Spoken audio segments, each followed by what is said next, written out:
Daddy's back. Knowledge is a weapon, so I examined my surroundings intently. Hello, you two. I missed you both. Come here. Actually, on second thought, we'll hug later. Individuals are allowed to own weapons here, but that indicates a certain level of danger, which means I should focus on obtaining power for myself. Are you okay? It's been a while, huh? No need to worry. It was a relatively quick job. Well, that's good at least. Now, you said hi to Daddy, so that means it's nap time. The days are full of frustrations, but moments like these make me think it's not so bad.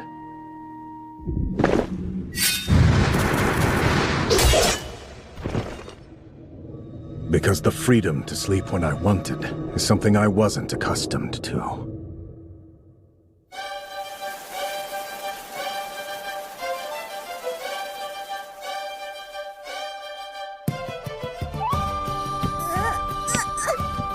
Ray, dear, would you make sure he doesn't bump his head?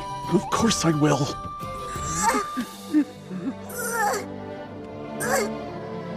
Hun, see that? Little Arthur's looking at his reflection in the mirror. Aw, so adorable! Little Arthur. All these months have passed and I still haven't grown used to that name. I suppose it's of little concern.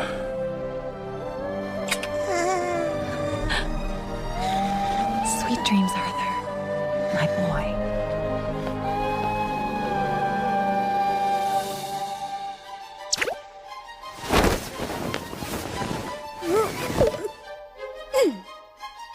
At last, the time has come.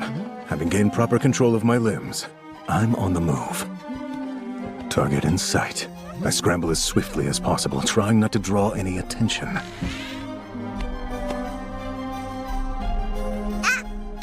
Success. I have finally obtained the one weapon I can wield in my current state, knowledge. Which is to say, information about this new world. Decathan, the continent I had been born in, was comprised of 3 kingdoms. The Darv Kingdom, a subterranean nation of dwarves. The Eleanor Kingdom, a nation of elves located deep within a forest. And lastly, the human Sapin Kingdom, the most populous of the 3 regions and the one I now reside in. Both my previous nation and this one share a monarchical system. The main difference between them is that here the throne is inherited, rather than seized violently.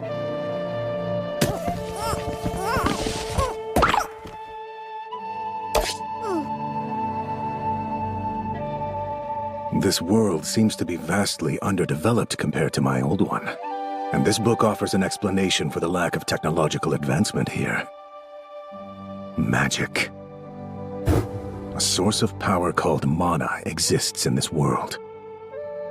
The ability to control mana is largely hereditary. It seems that roughly 1 in 100 people possess it.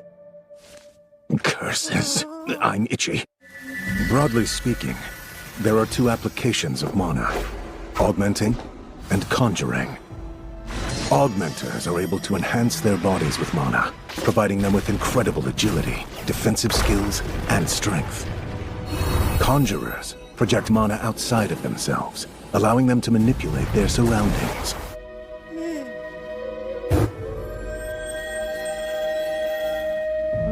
I suppose there are always exceptions. No matter.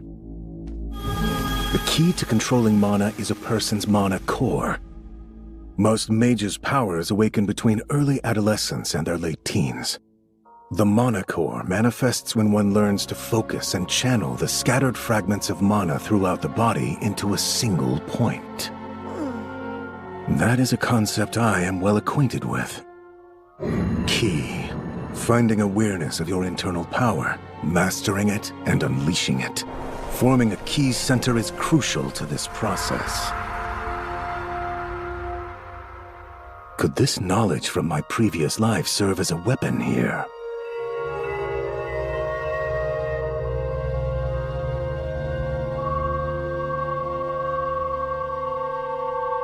It's working.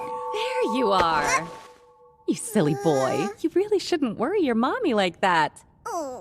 She caught me. What's that? Did she notice something?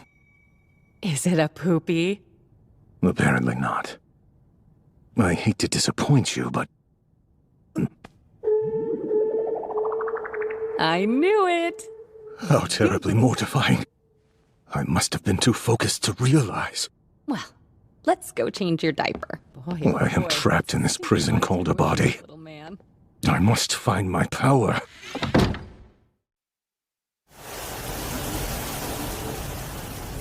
It's been 2 years since Arthur's birth.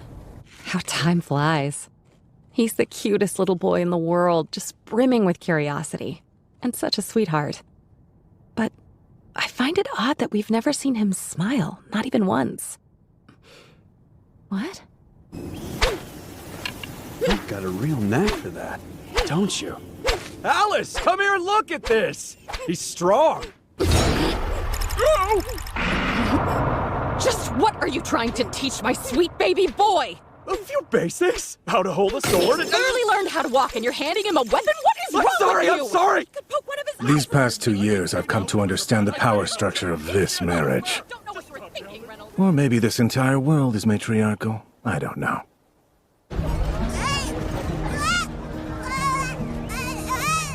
You always brighten up when we come into town. This place has given me vital information about my new world. Knowing the variety and quality of weapons helps me ascertain this nation's level of technology. All the different substances that didn't exist in my past world fascinate me. And of course, having the chance to observe magic in person has been most valuable indeed. Oh dear. I guess it's nap time. The two of them have seen to my every need with single-minded dedication. As stifling as this life may be, it's not a bad one. Is this what it's like, being part of a family?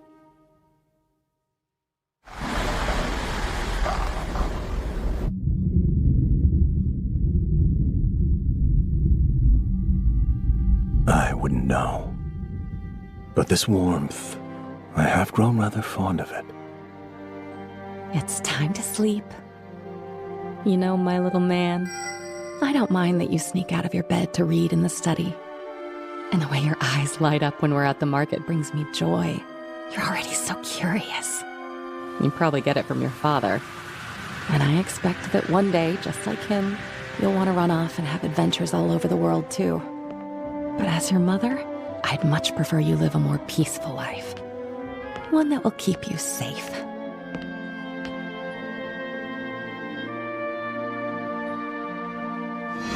I'm very fortunate. I have a living example to learn from at home.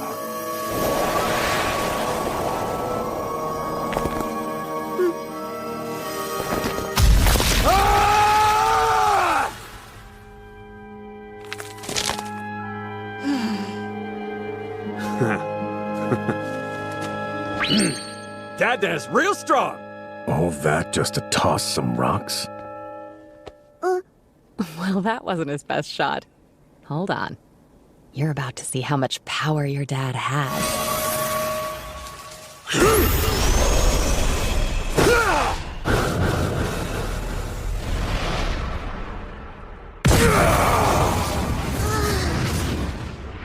So my father's an augmenter. Pretty impressive, huh? I'm growing impatient. It's almost time for your afternoon nap.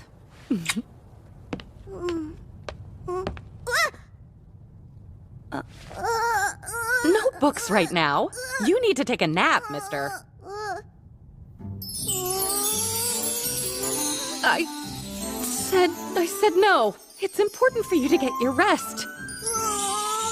Look at me like that all you want. When Mom says no, she means it. Just for a bit, okay? Victory is mine. I've learned a lot of valuable lessons over these last 2 years, and honing my mana core is the most precious one. Moving countless fragments of mana throughout the body and harnessing all of that energy into a single point? It was a task that took considerable effort, true. But it's finally paying off. I'm getting closer. Just a little bit more.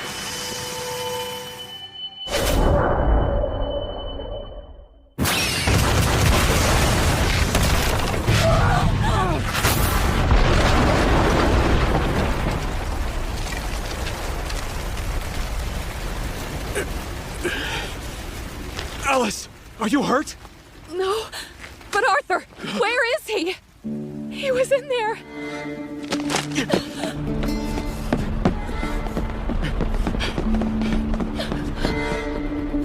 It can't be. But how? It makes no sense. He's not even 3 years old yet. Ray, did you find him? Is he okay?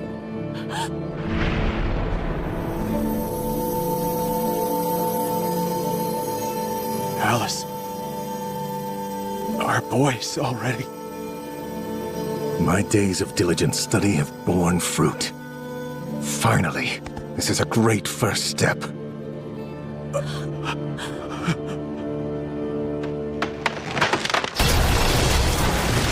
Arthur! That was careless. I don't want to die. Not like this.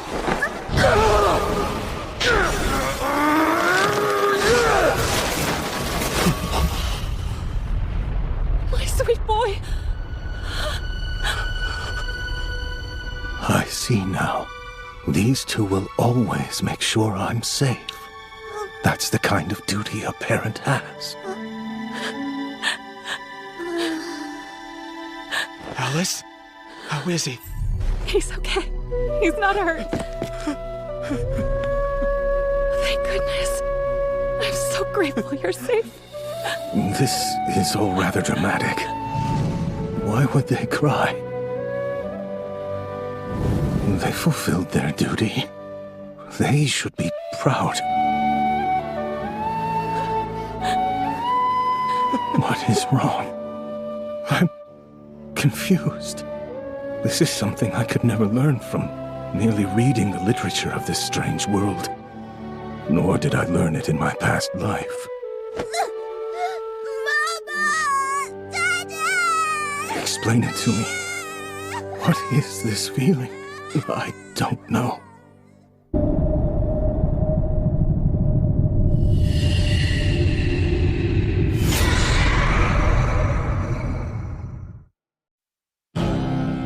Despite being an emissary, this man had designs on the life of our king.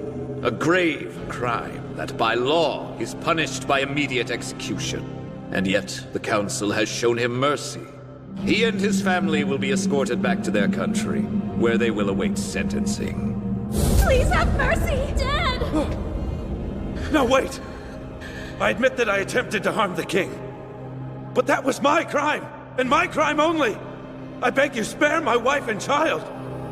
They have done nothing wrong. Returning home would be a fate worse than death.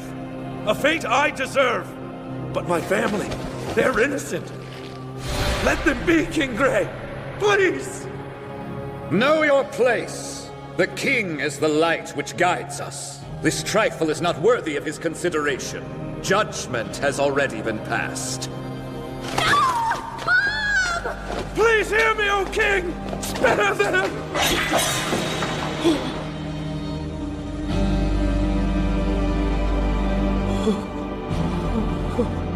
The king has carried out judgment by his own hand. But behold, this is what true mercy is. They have indeed been spared, for they are free at last from all suffering. You have my thanks, O king.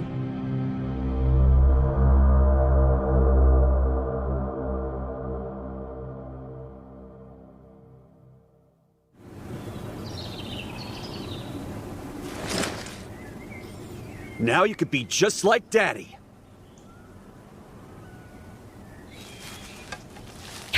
Oh, come on! This body paired with a weapon like that? I'd be killed before a fight even began. Ready? Then attack!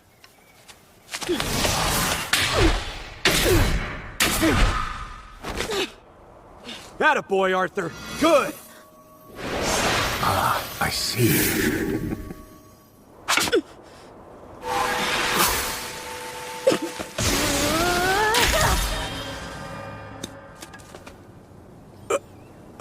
How was that, Daddy?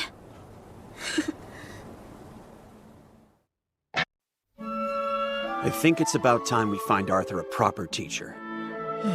No, absolutely not. We discussed this and you promised you'd train him yourself. And that was the plan. But hun, he'd have a lot to gain from a real mentor. He's an extremely talented little guy. I'll help too. I can teach him a bit of magic. Your magic is different, though. But Ray... He broke this after I strengthened it with mana. And he's only 4 years old. He did that? It's what's best for him. I could never, though!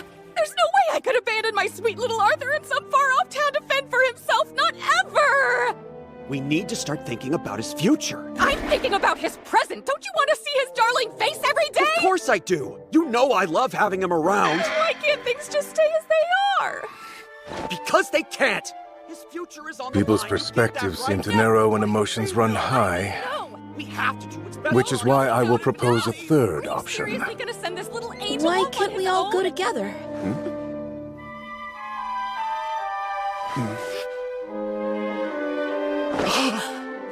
He's brilliant! There's no denying. Our Arthur is a prodigy! Let's start packing right away. Everyone's going to be amazed. That Call him changed total the energy in the genius. room. They'll adore him, won't How they? could they not? You know what I mean?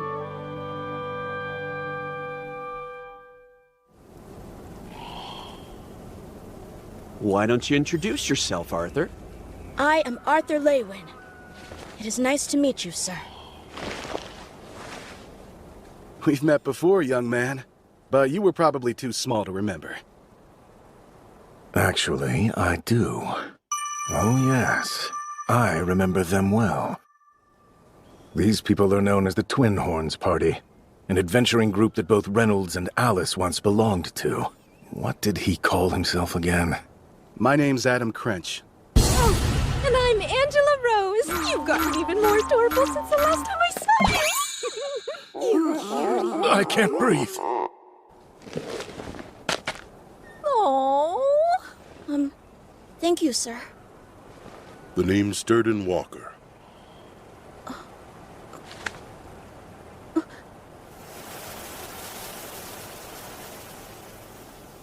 That's Jasmine Flamesworth up there. And I'm Helen Shard. Glad you're here. Welcome. Thank you, Helen. All right, let's get a move on.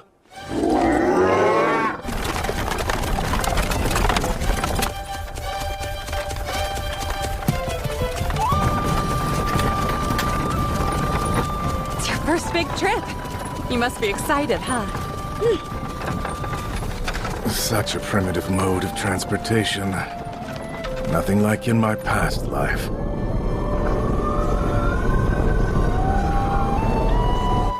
Although, it does have its charms.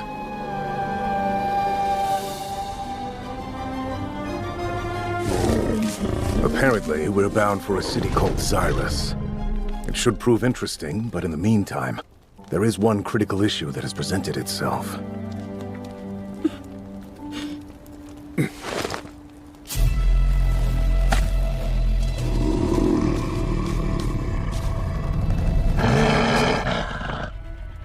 Threats abound. This world's quite dangerous.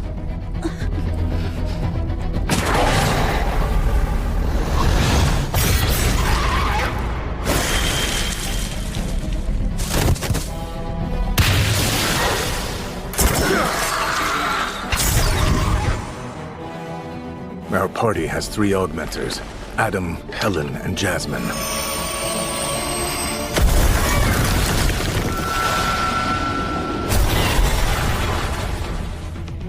Angela and Durden appear to be conjurers. I've seen the way they move. I need to become as deft. We're gonna be eating well tonight.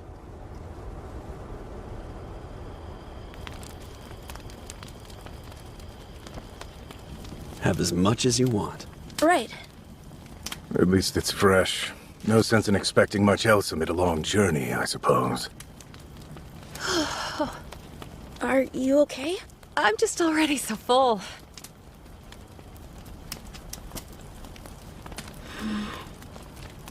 Honey, your arm. Oh, would you look at that? Let me see. Wait a sec.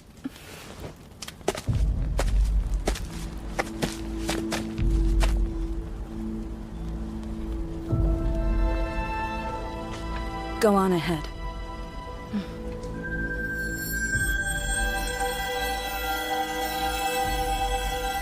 Alice is what they call an emitter, a special type of mage with the ability to heal. The value of this rare skill makes healing people in the open inadvisable, for fear that she herself becomes a target. One of the main reasons she and Reynolds were living in the country was the anonymity it offered them. How does that feel now? All better, thank you. Hey, Reynolds. I was hoping to get a little training in before bed. Mind if I borrow your son? Huh?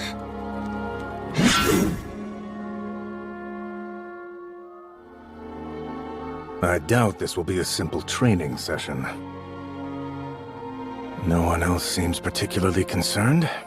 Surely, he hasn't lost sight of the fact that I'm a 4-year-old child. Well, you ready? Yeah. I wonder how far I can take this. All right, it's on. It doesn't look as if he'll be holding back.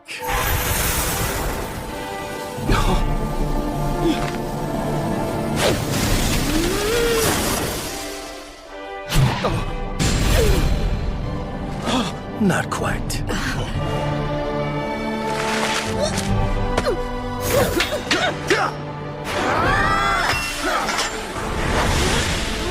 Arthur! Curse this body. I forget how light it is. There you go, dear. Wow, thank you. You went too hard on him. What are you trying to do? Kill the kid or something? Back off. You weren't the ones fighting the little monster. What kind of hellish training have you put him through? Nothing out of the ordinary, I swear. Hello? Tell me how you did that. I want to know. Well, I recognize that look. Those are the eyes of someone who won't relent until they get what they want. I almost feel honored.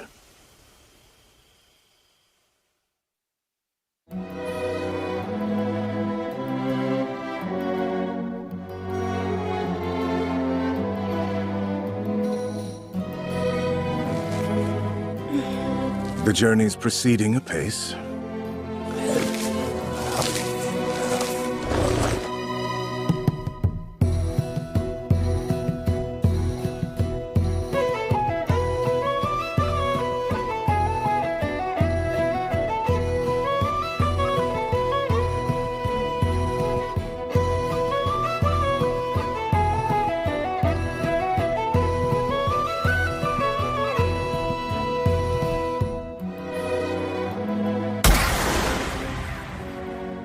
There are so many new things for me to learn out here, and sharing knowledge gained in my past life has proven to be quite enlightening as well.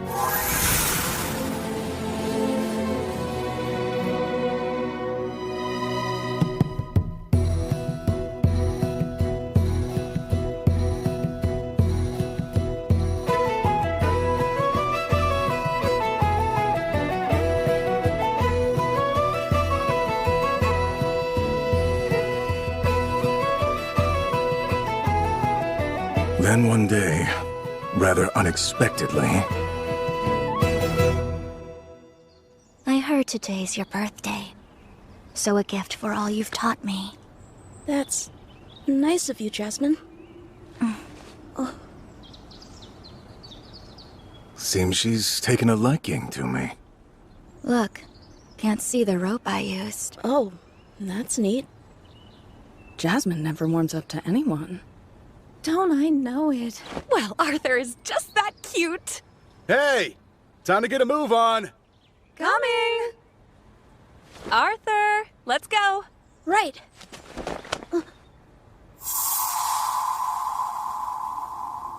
Something wrong?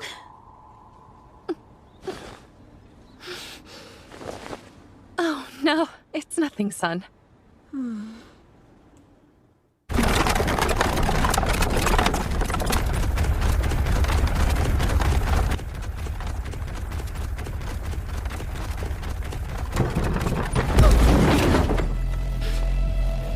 What's that? We're under attack!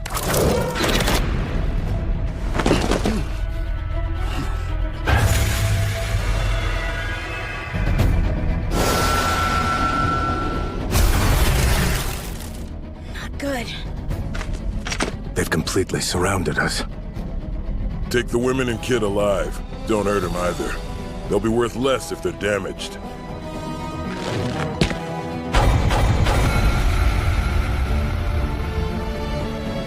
These types seem to be a plague in every world. Go now! Don't be scared. Mama's right here with you.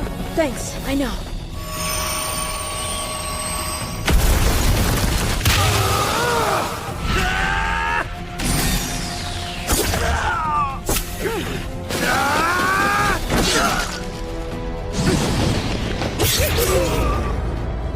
We've got the advantage of strong, skilled fighters.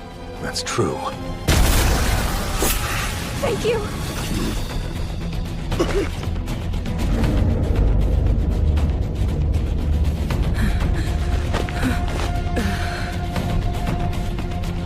But we're outnumbered.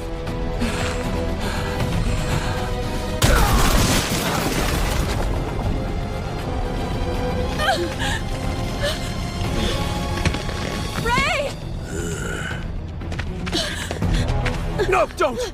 Let me help! It's not that bad. Nothing that'll kill me. But listen, there'll be real trouble if you show them your power. But Ray... Son, take your mom. Get away from here. What do you mean? I can fight too! You know I'm strong enough! If you're so strong, prove it by protecting your mother. Don't let them hurt her. She's going to have a baby.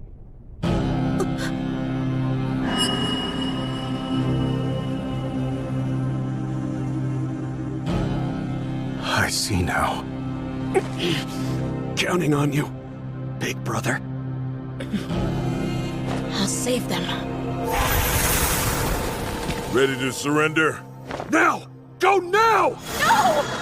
After them! You're just wasting your time. You got me once, but I'm serious now! We've got you now! Keep going! We can handle them! Run faster, Arthur! Someone who has taken so much from others, on the run to avoid a similar fate.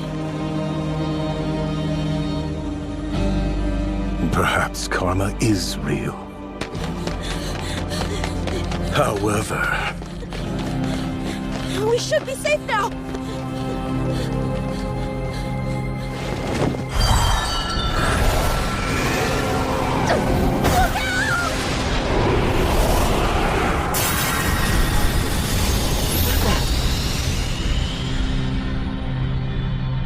If I'm going down, I'm taking you with me!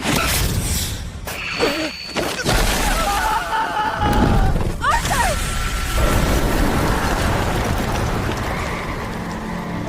No! Arthur! What a strange feeling. I've gained nothing of my own, and yet my heart feels fulfilled.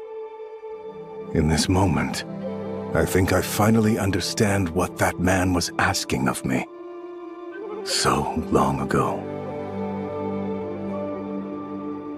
And also, why the two of them cried that time. The willingness to give your life without hesitation for the lives of those you love. The tears you shed when you think about what could have been lost but wasn't. Joy and sorrow swing in rhythm, dancing together. And when it comes time to choose... Oh yeah, I was gonna be a big brother. That would have been nice. That would have been nice, I think.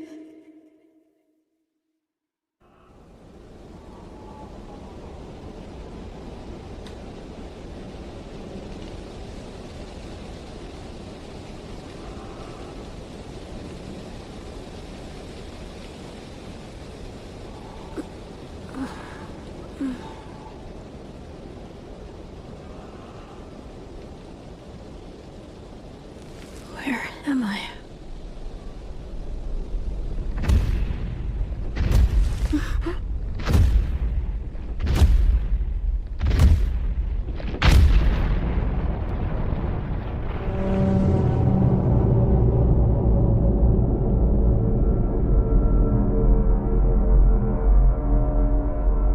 Good morning, Arthur.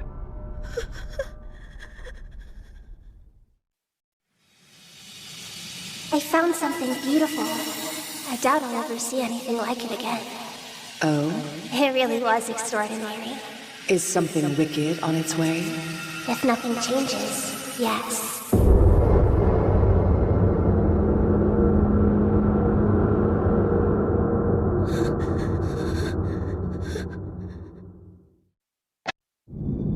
What is that thing? What am I doing here? No. The most pressing issue right now is... It provoked me?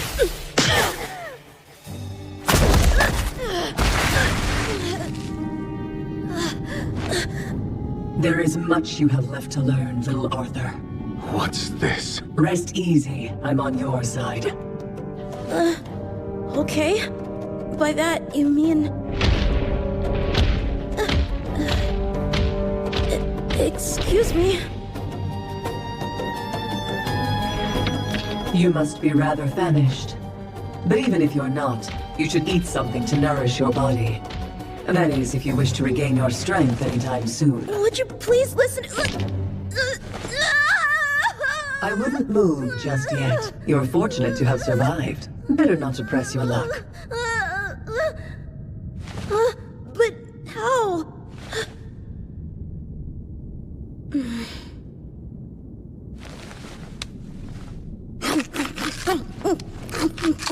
Don't forget to chew. You've quite the appetite, I see. Did my dad make it? What about my mom? Do you think they're alive? Regrettably, I cannot move from here. That said, my sight reaches a bit further than most, so despite my limitations, I can answer your question. Rest assured, your family survived. Their party escaped a few days ago. So... they're alive? Everyone? They're all okay?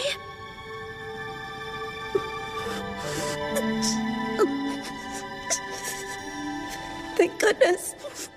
That's such a relief. I truly am relieved. I'm so grateful. Thank you so much.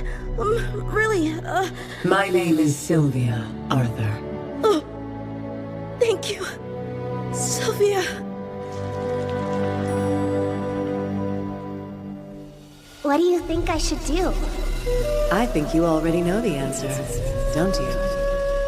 I won't be able to keep any secrets then. Well, after all... As the days trickled by, I grew stronger. My wounds healed, and I longed to return home as soon as possible. But it seemed that couldn't happen quickly. According to Sylvia, our refuge was on the edge of the forest of Elshire. a place where beasts and outlaws alike reside. But Sylvia was confident she had the means to circumvent these threats. I know you want to return home as soon as you can, but creating a breach in space requires as much preparation as you might imagine.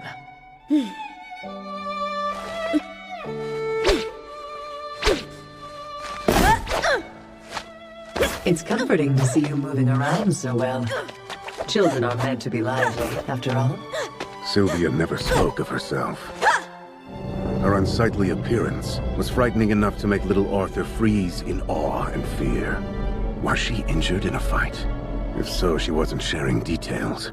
But despite looking battle-weary and monstrous, I found her to be kind, gentle, and patient.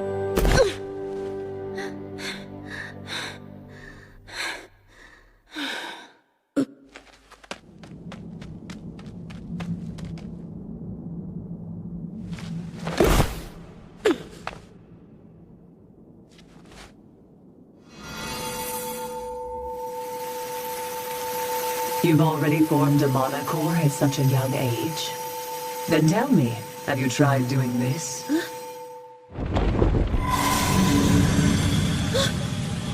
Do you know the technique I'm using?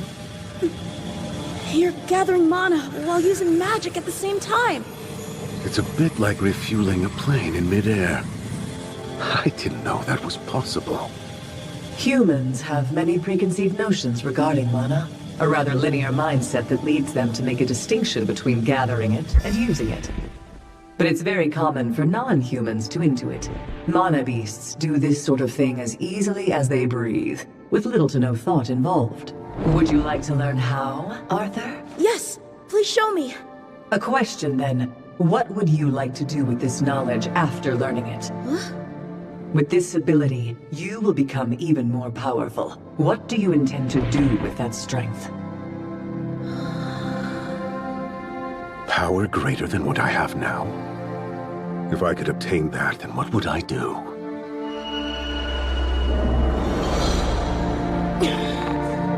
Any who seek to deprive me of that which I care for most will be killed. Ow! What the heck was that for? You failed, dear. Huh? I refuse to teach someone with such a wicked look on their face. Why not? Isn't killing enemies what people do? It is. For that is how I became the most powerful king. Your thoughts are of killing your enemies. Do you derive pleasure from that, little Arthur? What? Maybe I did hit you a bit too hard. I hope I didn't hurt you in any way. No, I'm okay. These hands of mine have the ability to tear you to shreds.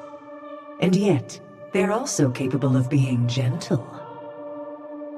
Now then, which do you prefer? I prefer gentle. I agree. Rage and hatred are fuel for the fire of violence, whose intent is to destroy everything in its path. And while that might feel right at the time, in the end, all that will remain is hate. I would rather you not use the life that I saved for something as destructive and vile as that. Sylvia. For a moment, it seemed as if this strange creature knew everything about the real me. But that shouldn't have been possible. And now, back to my question. Tell me, when you have become stronger than you are now, what will you do with that power?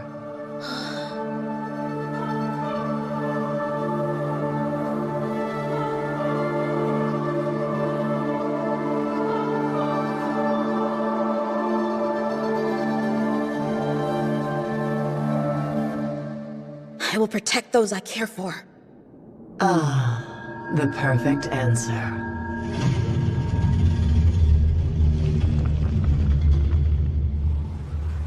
I know that smell. I'm afraid there is nowhere you can hide from me. Sylvia!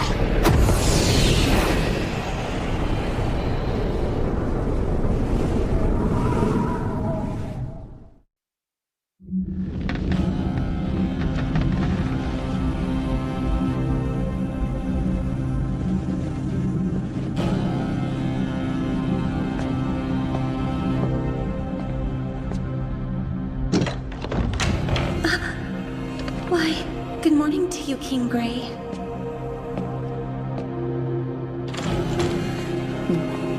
Goodness me, it's you! Thank you for gracing us with your presence. Oh, great king. A king in name only. Parliament held all political authority. As the nation's resources ran dry and birth rates continued to decline, the role of a king was to act as an agent of war. Little more than a killing machine. King Gray, you are indeed the greatest we've ever seen. Through your many victories in battle, you have brought our people the wealth and glory we deserved all along. But, may I ask, what is it that has brought you here today? I am done. That's enough, Marlon.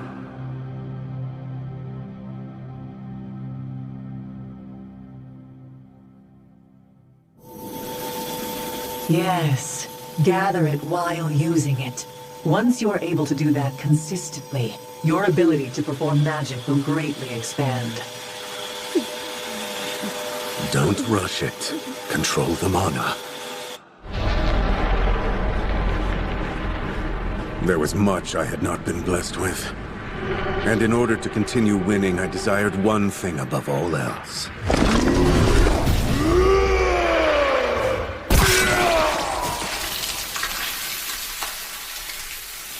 Control over Ki.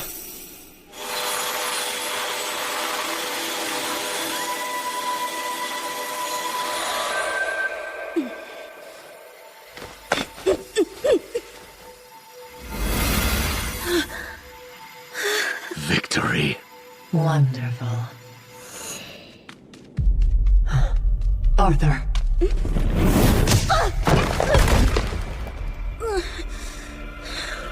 What did you just do? Hush! Don't make a sound.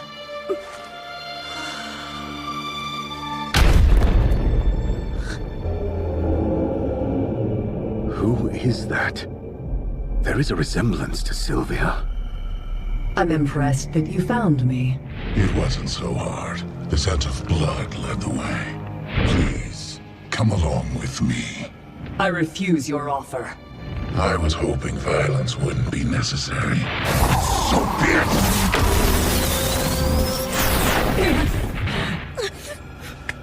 It's all right.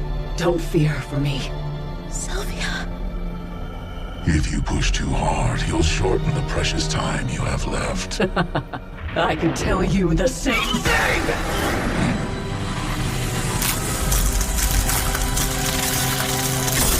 What's happening?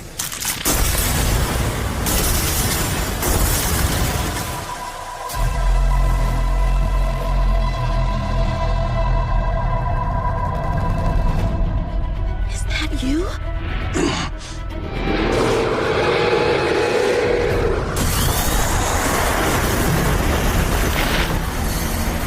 This is absurd! You know what the cost will be if you use this kind of power! I don't mind. I've been happy long enough. Though I wish it could have lasted longer.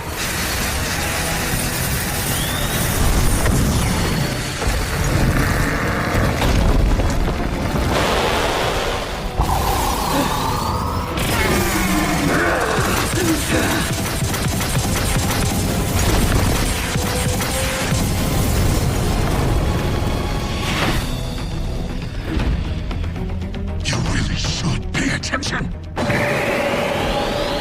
Not good.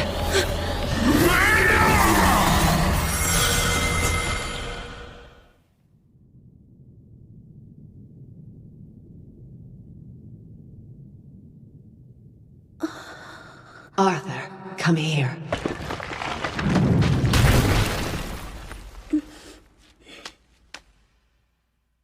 How did you... I used my power.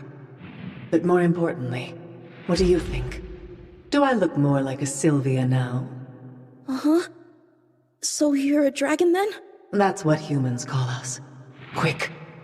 We haven't much time.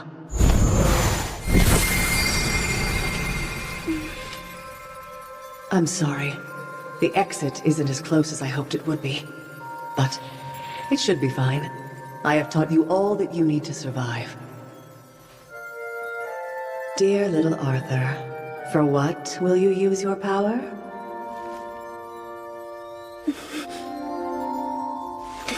To protect those I care about. Then it's a promise. But wait. We're not done.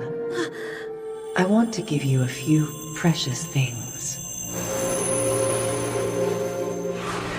Wrap it in that feather. I need you to take good care of it. And this is for later.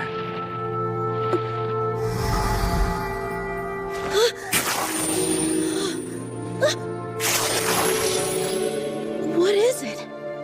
Everything will be revealed in time. Just trust me. We must say goodbye now. Right now? Though it is a shame, yes. I actually could have sent you home right away. But I didn't want to, so I stalled. Why'd you do that? I enjoyed living here with you, Arthur. And I wasn't ready for it to end. Sylvia, even my power can't protect you. After all you taught me, I can't stand the idea. And I made that promise. This was an inevitability. Our promise could not have changed this fate. I was shocked at how naturally my next words spilled forth. Did my gratitude toward her make me feel this way? The time we had spent together, did it change me? Or maybe... I don't mind if you're a dragon or a monster. You're my family, Sylvia. I care about you. You already have a good mother. Then you're my grandma.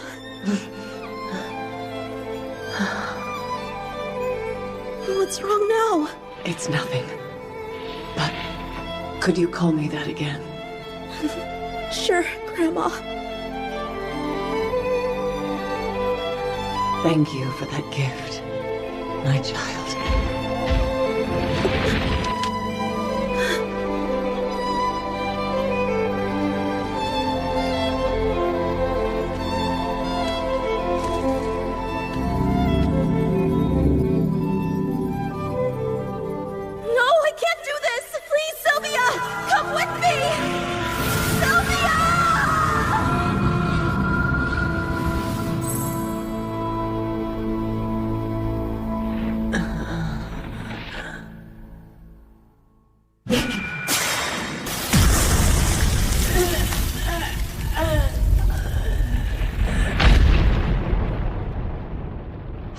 Decided to settle down a bit, huh?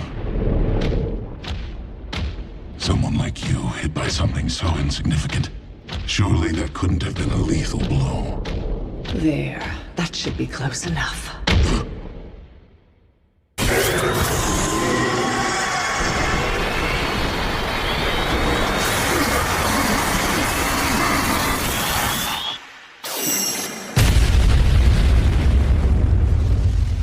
Was that enough? Plenty. Thank you. The rest is up to you. Right. I can take it from here, then. Arthur, do you remember all that I have taught you? Yes. I won't forget. Then you will be all right. Will I? But I feel so sad now. I know. But you see, we are like mirrors, reflecting the sorrow in the world around us. So we must not add to it, but transform it into joy. I can't do that, though! It's fine if you can't for now. But with one small step at a time, I know you will find the way. And that's the path I want for you. I know you are capable. You were the strongest king, after all. Hold on. Don't allow hatred and rage to rule your mind and devour your heart. Please let your new life be one filled with light, one worth saving. King Grey. But how? Sylvia. Does that mean it was you?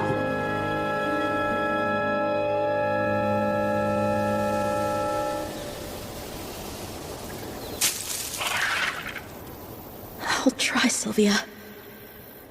I promise.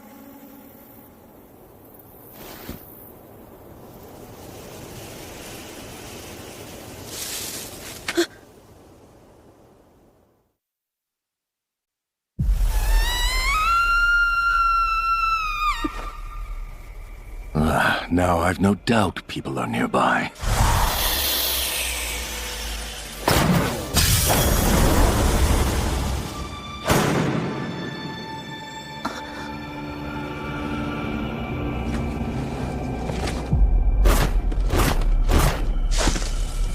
Right there. Someone! Would one of you shut her up? Hey, boss. Little elf girls like this suffer a lot, don't they? Yeah, she should fetch us quite a bit. Let's get a move on. I'm ready to finally say goodbye to this place. Slave traders. They intend to sell her. Take the women and kid alive. Don't hurt them either. They'll be worth less if they're damaged. Would you quit squirming?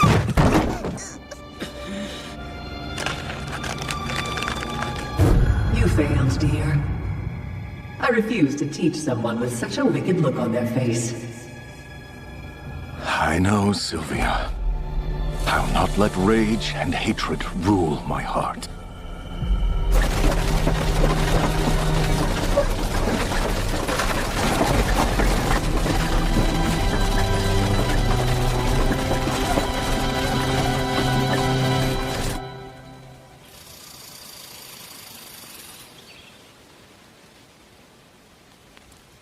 I suppose I can trail them to the nearest human settlement. Why should we sell her off without having some fun first? Though, she may not get that far without being harmed.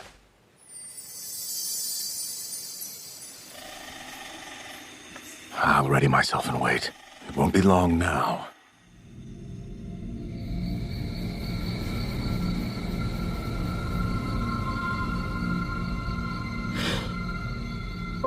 Forest hounds aren't tame. I wonder why they're obeying these humans. Magic.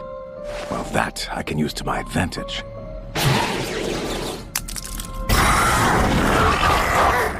Huh? Hey now! Somebody shut them up! They're gonna attract every beast in the woods! This ought to do it! Damn nuisance! We'll be selling you off soon, too! Huh? A kid? One down. You won't be needing that now. Why's the idiot been gone for so long? What gives? You taking a piss out there? Hello?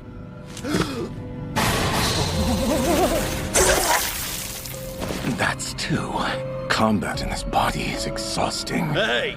What are you doing? Where'd you wander off to? Get back here already! That's three. What's wrong? It's just a kid, but the brat's some kind of a mage! Really? A kid that young? Not every day you see that. What a fun surprise. Now we just gotta make sure this golden egg stays alive long enough to be useful, eh? Lucky you.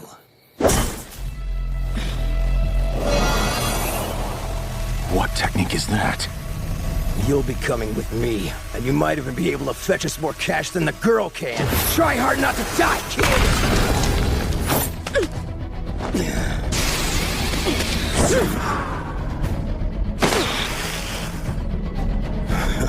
That wasn't too bad at all. Let's see. Damn it. You got some tricks up your sleeves there, you brat. It's your weapon, so why don't you come and take it? Nice reaction time, too. Let's see that face, golden ticket. You best give up. You don't stand a chance here. That's so. Good. I can condense fire. You're dead now. I don't care if I take you alive, you little shit. I could always sell your rotting carcass to some demented collectors. How's that sound?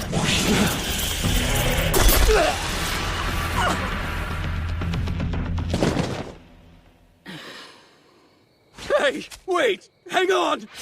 I'm begging you! Please, kid, no! Pretty sure that girl said the same to you.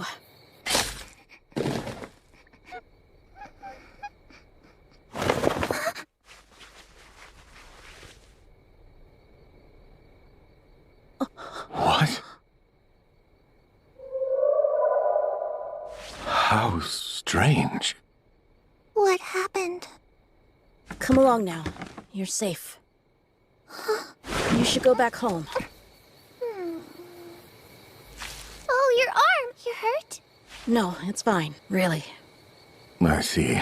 This sort of thing is shocking to a normal child. Come to think of it, this is the first time I've been around a child my own age.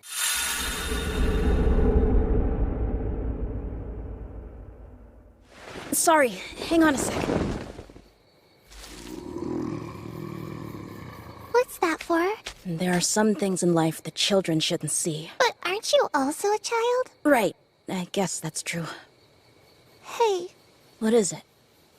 I couldn't tell from the wagon what happened to the Batman. Oh, they had they had a very unfortunate accident. They did? Don't worry, you're safe now. I see. Is this yours? It is, thank you. Here you go. Nice meeting you. Wait, what?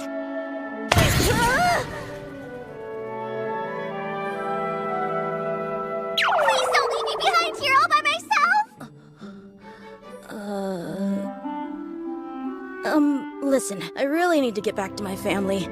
Those those bad guys won't be coming back. Do you mean to tell me you'd abandon a delicate little girl in this dark forest, you brute? I didn't think you would need an escort. Shouldn't an elf be safe in the woods? Not with things like tree golems around. My parents warned me they'll gobble a child right up. Do you know which way you came from? That way? The opposite direction. Well, do you have any idea how far from home you were when you were caught? I don't know. I was out chasing some bugs and wound up lost. Ridiculous, but I suppose that's what most children are like.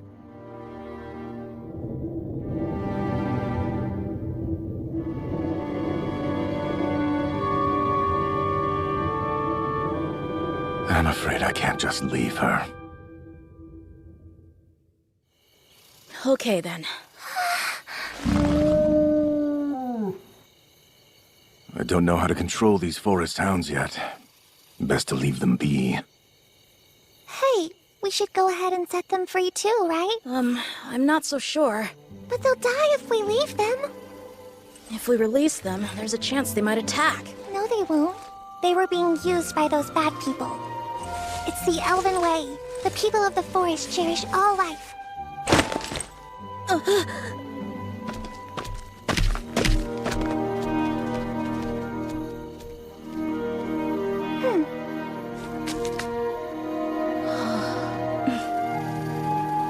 All right, let's get you home next.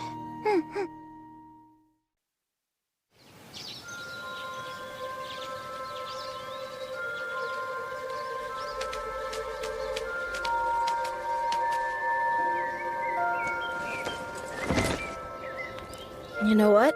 I never asked your name. It's Tessia. Tessia Aerolith. And what should I call you? I'm Arthur Leywin. You're probably hungry. But even if you're not, you should still eat something to gain strength. We might have a pretty long trek ahead of us.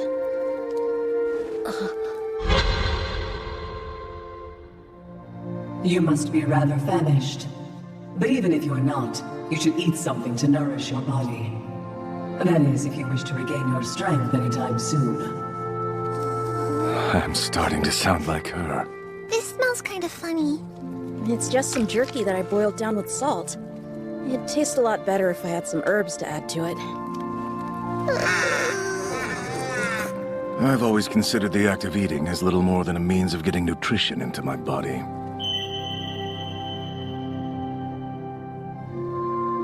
I would rather have something sweet. I can use her as a model to learn more childish behavior. Tell me, why are you in the Forest of Elshire, Arthur? I guess it's because I got separated from my family? You're lost too then, so we have something in common. Care to tell me what it's like to live in the land of the elves? You mean in Elnuar? It's really fun. Well, my parents are always too busy for me, but my grandpa and caretakers aren't.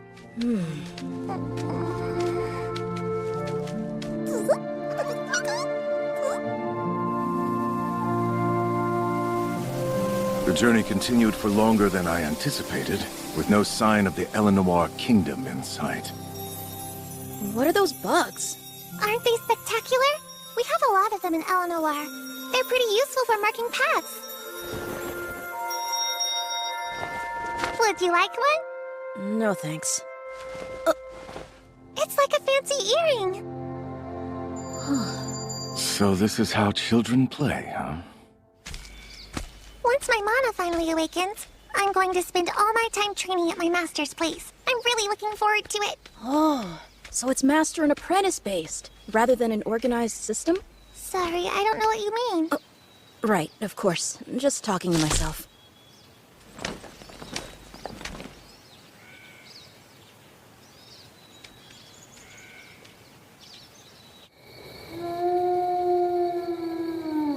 It's one of the forest hounds from before. Seems I should have killed it. Go on into the tent for now. What? Aren't you coming too? I'm going to keep watch from out here. Oh. I haven't had much time to think. What did Sylvia give me? And why did she want me to have it? You're certain you don't need to sleep for a bit? Why are you still awake? Well, I just thought, even though Grandpa told me not to sleep with boys, maybe it would be okay this once? I can keep it a secret if you can. I'll be fine out here. I'm not tired at all. Oh, that's good. Yes, so sleep well. Oh wait, hold on. I just thought of something else. Will you please go to bed? If you stay out here, Beast will see that you're a defenseless kid, and they'll be more likely to attack. You're scared of ghosts, aren't you? I'm worried about our safety, and that's why I think you should keep watch from inside the tent. This is purely about our safety, huh? Yes, it's not because I'm too scared to sleep alone. But don't leave me, okay? And don't go outside without telling me. And please come with me if I need to go potty. Right, I get it. Now go to bed. Hey, you're from the human kingdom, right, Arthur? I've always heard that human men are perverted and have tons of wives. Is that true? What? Who told you something like that? My grandpa? Oh, well, I'm pretty sure there are elf perverts too. Do you even know what a pervert is? Not really. Typically, only certain aristocrats have multiple wives. Oh, okay. That makes sense. Does it really, though? Then she's out. That's too bad. I guess this is what having a little sister would be like.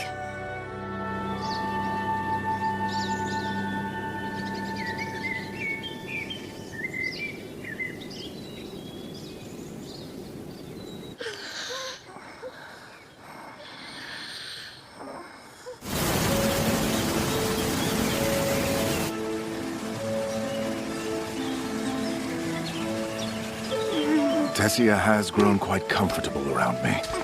It seems as if she has forgotten all about the slavers.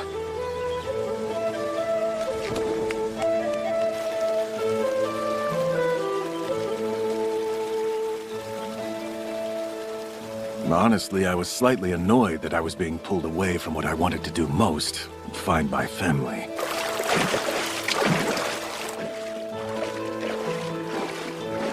And then something happened I couldn't explain. What's wrong? I was struck with an unbearable pain emanating from my mana core. Arthur, are you okay? I think I am. I'm going to look for some herbs that might be able to help you. Wait, no! It's too dangerous!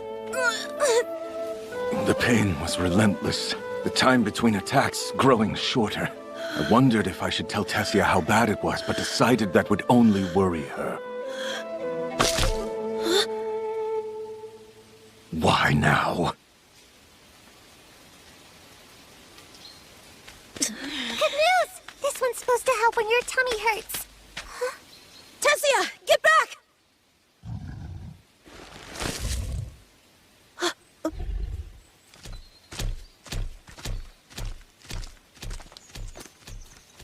Huh? He's saying thank you. For what? We were kind to him.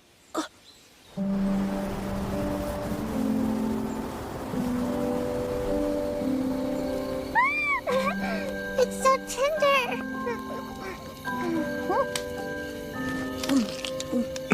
Perfect. I suppose growing children really do need meat in their diet. I couldn't find any medicinal herbs, but there were some fresh mushrooms. They're so good for you. The women in Eleanor can't seem to get enough of them.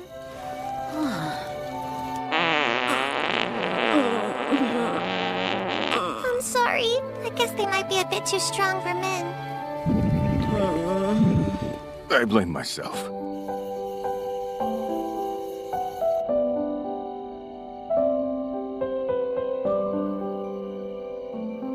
My eyes want to close. Back home, we have story time before bed every single night. They'd be incredible tales of the human kingdom and the dwarf nation. It made me want to go and visit those places someday. But there are bad people there, so I doubt that'll happen. That's why the people of Eleanor don't trust strangers from other countries. We're suspicious of humans in particular. Hey, are you listening to me? Looks like I'm the more grown-up one after all.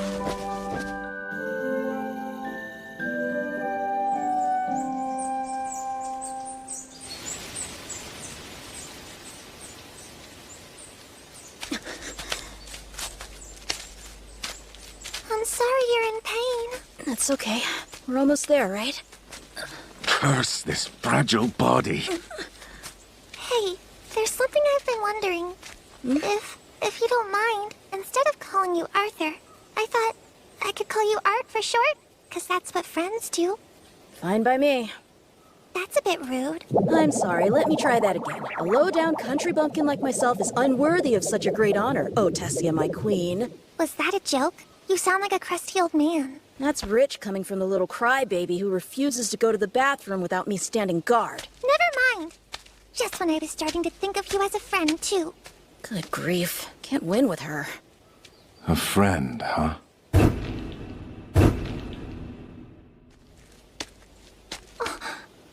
think I see something! Yeah, I think I've seen plenty too. Moss, leaves, and a whole lot of trees, you know.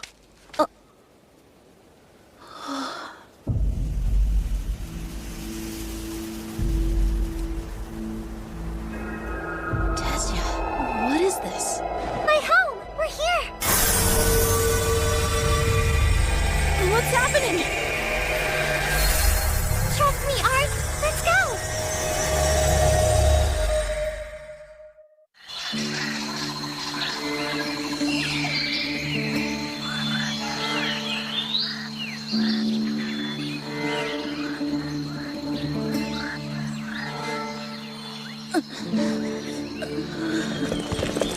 You are safe now.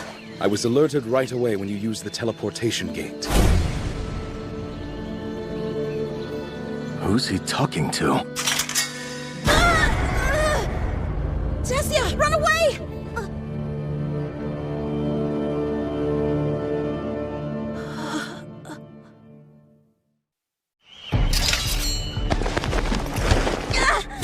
You filthy human. You should know better than to trespass here. Not good. Of course Tessia was bound for the Elvish Kingdom. I let my guard down because I found her harmless. But now... Tessia! Kill him! Yes, that's right. I had forgotten. Hey, there's something I've been wondering.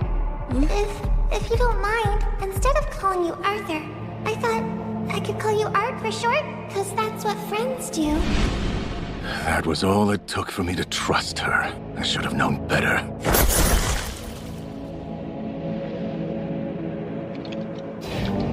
I know full well how hollow that gesture can be. Kill the human now! Let him go! He's done nothing wrong! He must pay! He's dangerous, just like the rest of his kind! Art isn't dangerous, though! He chose to save my life! Release him at once! You corrupt human wretch! You pretend to help her only to brainwash her? That's enough!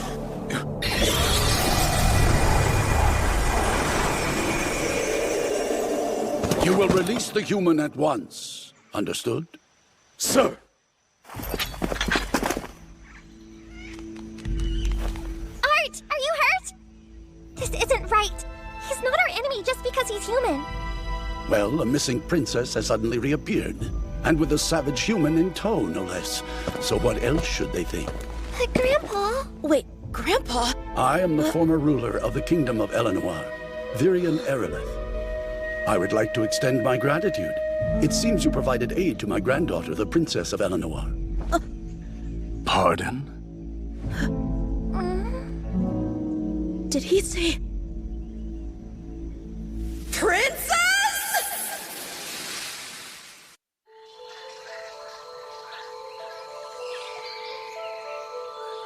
Is that true?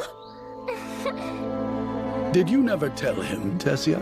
That's strange. I thought I had. Well, you definitely didn't. I never got the slightest impression she was a... Tessia! Tessia! Father! You're here! My baby. Thank goodness. I really missed you. Daddy, Mommy. I assumed that would make them the king and queen of the Eleanor Kingdom, then. Why is there a human boy in our midst? And what are you guards doing? Arrest the trespasser at once! But sir, I told them to leave him be.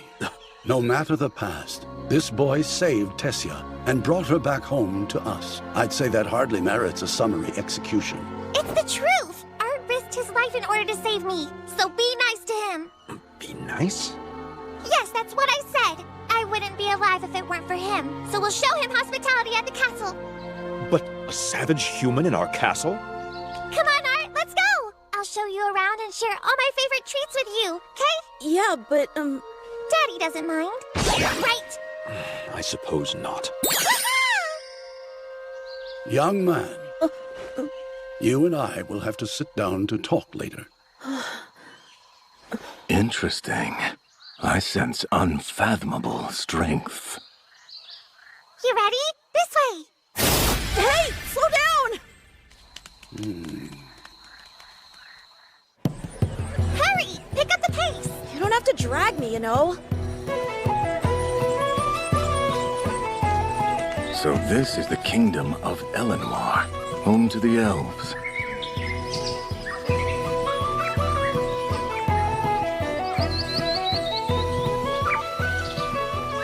Amazing.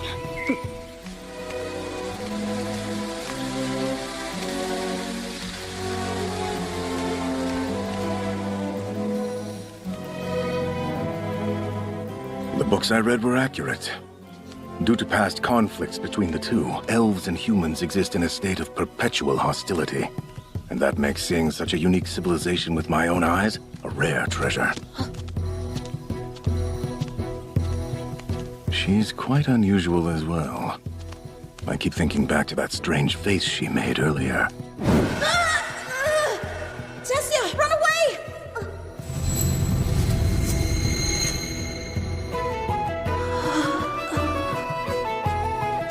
What could it have meant? I have no clue. And this pain. No matter what, I can't afford to let my guard down like that again.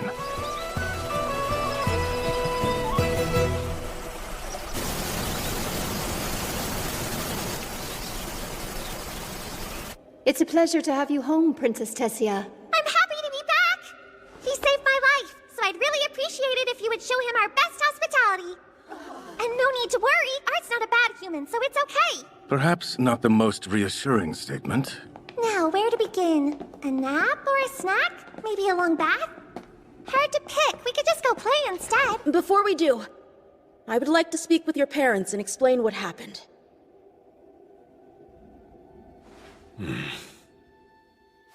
All right, let's hear what you have to say.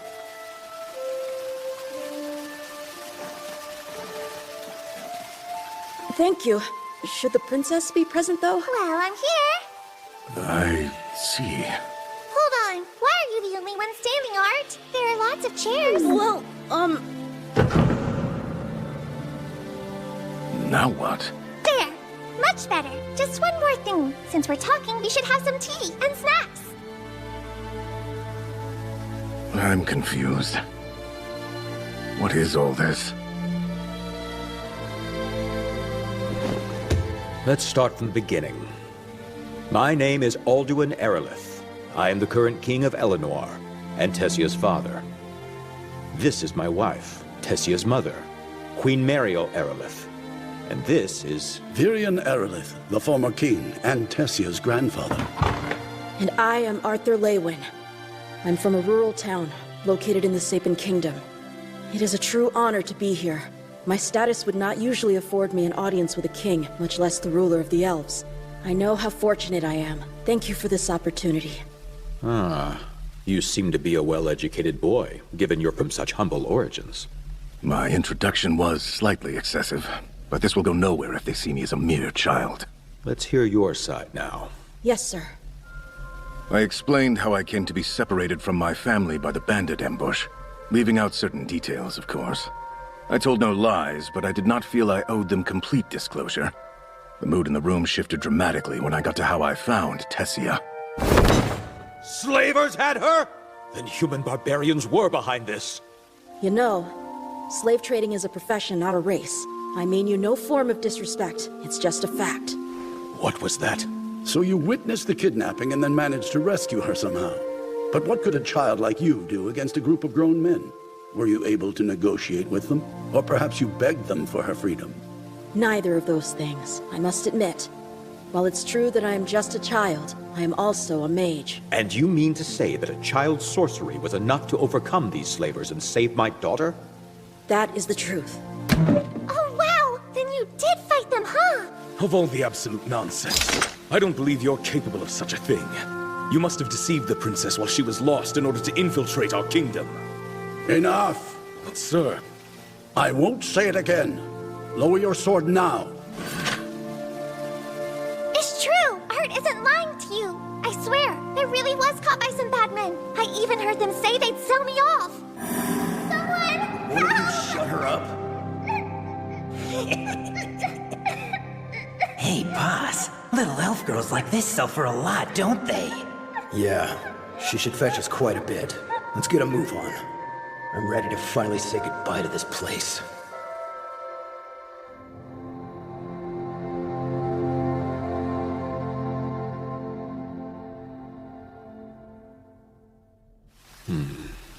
I believe you. Thank you, Majesty. There is something I was hoping I could ask of you as well. Go on. As I've told you, I was also attacked by bandits, which is how I wound up in your lands. I have one wish, and that's to be reunited with my family in Sapin. I see now. In exchange for returning Tessia, you suggest we reward you by taking you home. With all respect. After experiencing firsthand the enmity we have for humans like yourself, you actually demand that we show you, one of those humans, gratitude? Daddy! Yes, exactly. If elves claim that humans are lowly savages, then I have to believe they wouldn't lower themselves to act in such a debased fashion now, would they? Oh! Well, he does have you there, Alduin. Can't deny that. And yet, I cannot ignore history and the long-standing enmity between our races.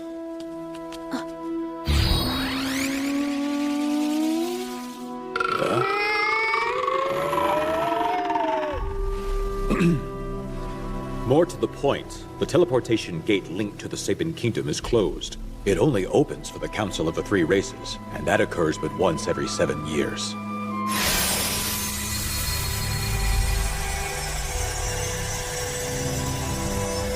It won't open again for another 5. But that's...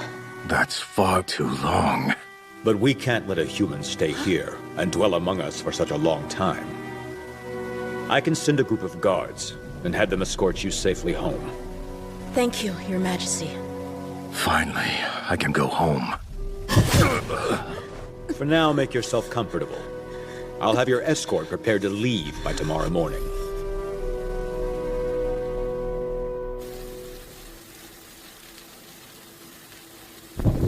It's getting worse. What's happening to me? What could it be? Please, tell me what to do, Sylvia. I need help.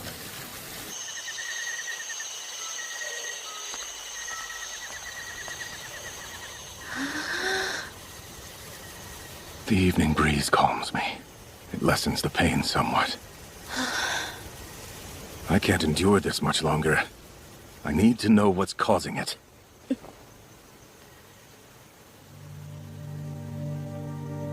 Look at them. I wonder if Reynolds and Alice are all right. They're strong and exceedingly capable. I'm sure they've reached safety by now. I miss them. When we're reunited, will they smile like that for me? So warm and comforting. It's hard to imagine. Someone like me could never be treated so tenderly.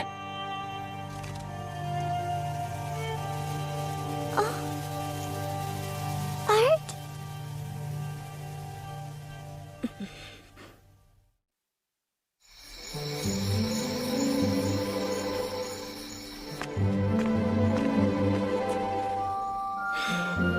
Wait up!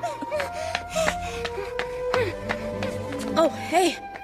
Did I interrupt spoiled princess time? Very sorry. That's mean! Don't make fun of me! I really do feel bad. Daddy and the others. I'm sorry they were being rude to you. It's okay.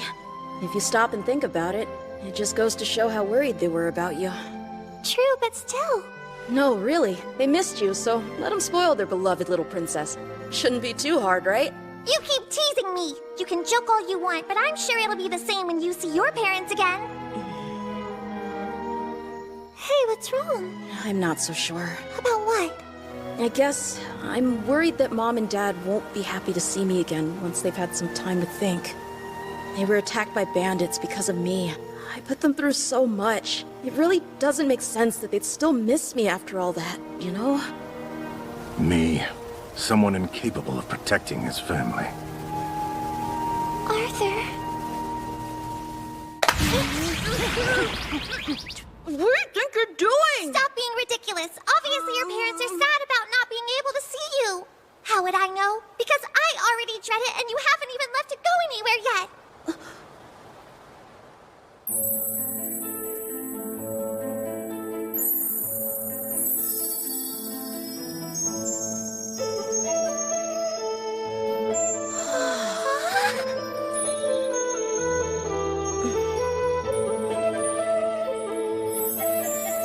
Hi, son.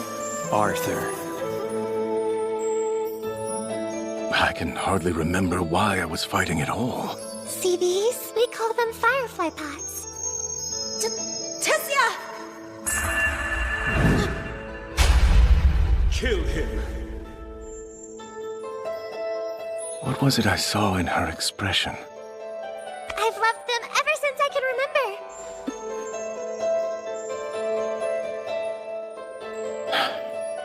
I keep being overwhelmed by the darkness looming inside me, waging war with my past life. How could I be so foolish? I'm sorry, Tessia. Oh? What do you mean? I like them too.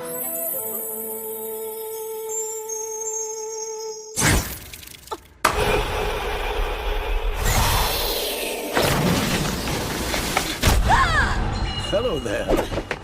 It was you who cast that? Why, Grandpa? What were you thinking? You could have killed your own granddaughter with that stunt. Ha! You really think that's capable of killing someone?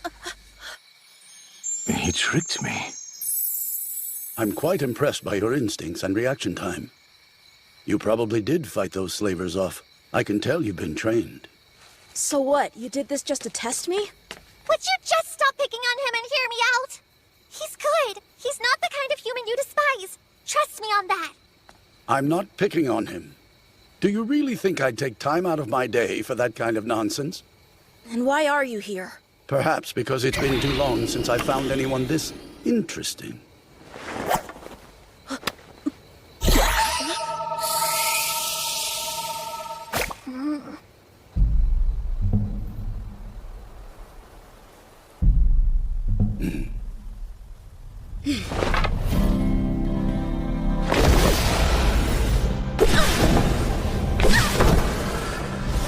Not bad, kid. He's strong. Even with mana and minimal movements, he's still faster than me. Aha! I must go faster. Faster still!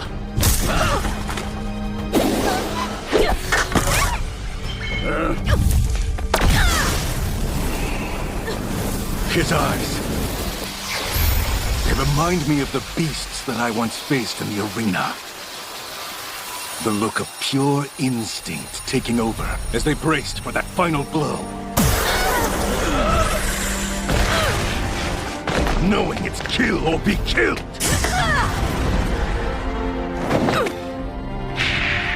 Are you okay? I certainly didn't expect you'd get the better of me. Enough. It's time to move on to the second round now. Hush! I think you bullied Arthur quite enough, Grandpa! You're supposed to hold back when you fight a kid! If I'd gone any easier on him, he'd have been the one bullying me. How ridiculous. I'm truly honored to hear you think so highly of me, Lord Virion. Are you?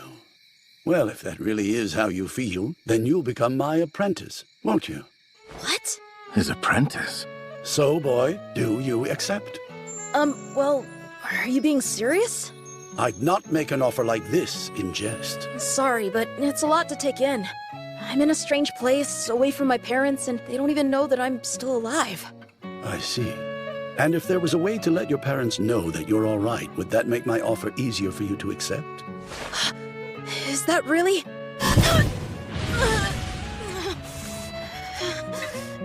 I thought as much.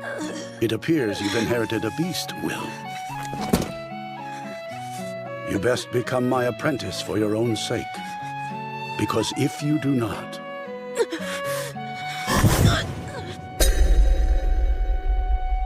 you will die.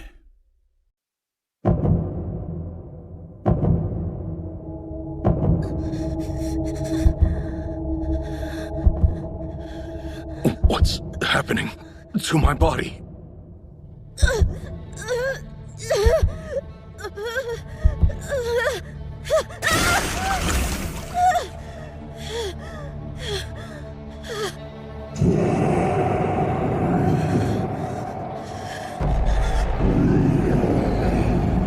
Does this monster represent the weight of my responsibility? Or perhaps my fears?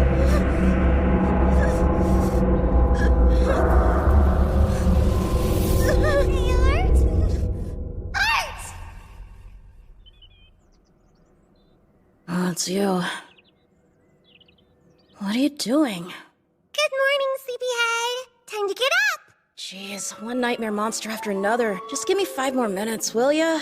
What was that? Who are you calling a monster, huh?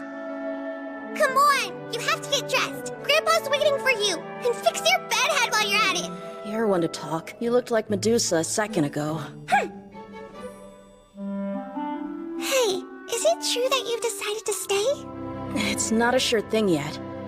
But I think I'll have my mind made up by the time we get back, Princess Tessia. I told you to stop calling me princess. It's Tess, you got it? If you call me that again, I'll get mad.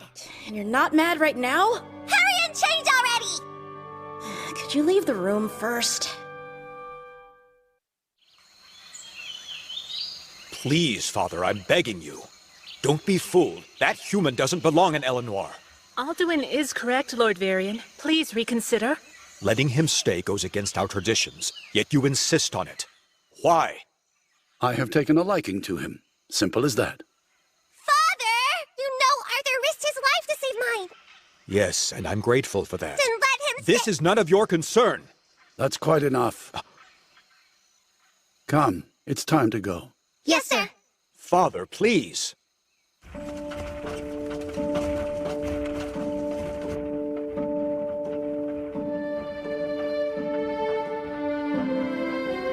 So, how much further do we have to go until we get to meet this mysterious friend of yours, Grandpa? Oh, is it Grandpa now? Someone's feeling a little too familiar. Well, depending on how this goes, I may have to adjust my attitude again. I'll make sure that your wish is granted. She woke up quite early this morning. The poor girl was rather desperate to learn what would become of you. Truth be told, due to her position as the sole heir to the kingdom's throne, she has led a lonely life, isolated from most others. In the past, she's had her heart broken by superficial friends who saw her as nothing more than a means to benefit themselves. As a result, she keeps her emotional walls up and rarely allows anyone to get close. I told you to stop calling me princess! And yet, whenever she's around you, her smile comes out so naturally. It's an expression I haven't seen from her in a very long time. Thank you for bringing happiness to her again. Even though he's royalty, he's not too proud to thank a child. I can trust someone like him.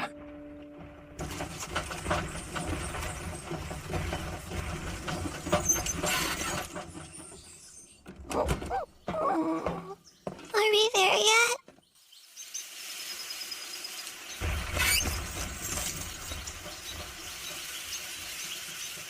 A former king like Virion traveling all this way. Whoever this friend of his is, they must be important to warrant such a journey. We're here to visit you, old hag! Open the door!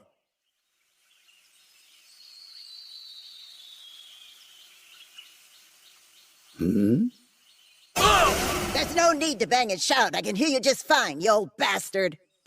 May I present to you my good friend, Renia Darkison, a mage with unique skills. Unique skills? So her spells don't fall within the normal 4 elements, much like Alice. She's willing to assist with the request you made. A pleasure to meet you, Miss Renia. Well, don't just stand there. Come on in. Let's get started right away.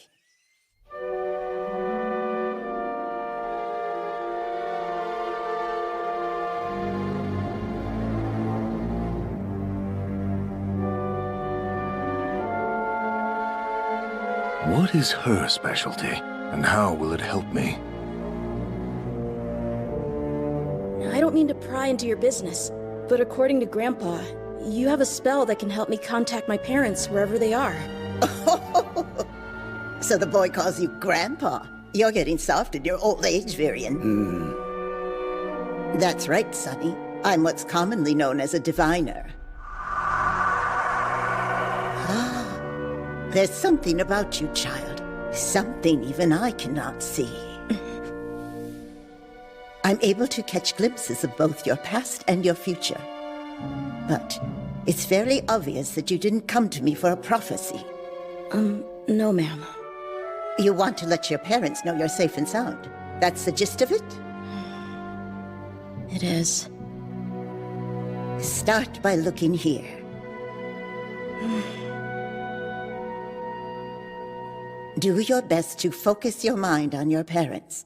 Imagine them with as much detail as you can. Try talking to them once you see them with your mind's eye. My mom. She has shiny chestnut-colored hair, a slightly tan complexion. She's gentle and warm, and whenever she's worried about something, she furrows her brows together. As for Dad, he has piercing blue eyes. And even though he can be a bit of a goofball, when it comes to it, he's a strong warrior and a charismatic leader. Dinner's ready. Here you go. Smells delicious. I can't wait. Thanks. I made your favorite. It was Arthur's favorite, too.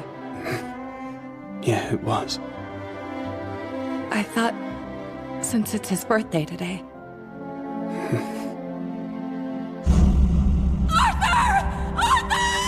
Let me go! Please, I have to go after him! It's Arthur! I know how you feel, but you have to get it together! I'm the one to blame! Because of me, Arthur is gone.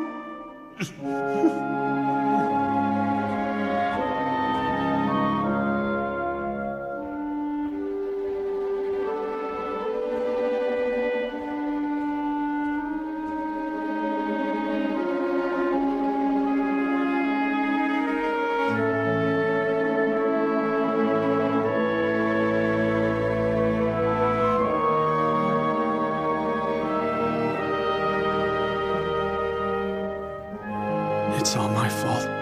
If only I hadn't told him to protect you and the baby. No, Ray. I should have stopped him.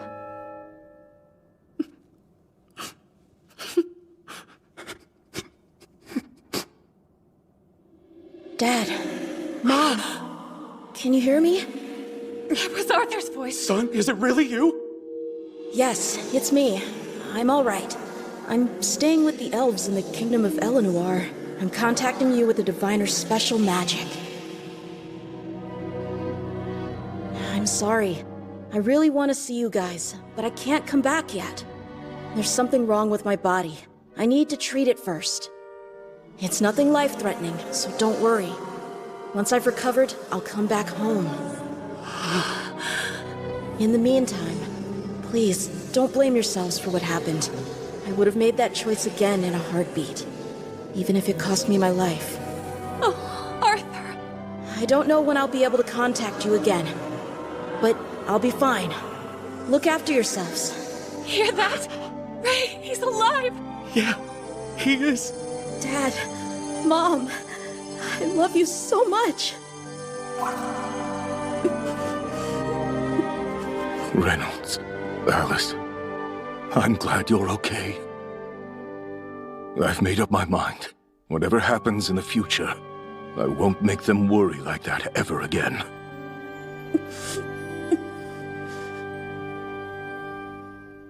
I'll be your apprentice.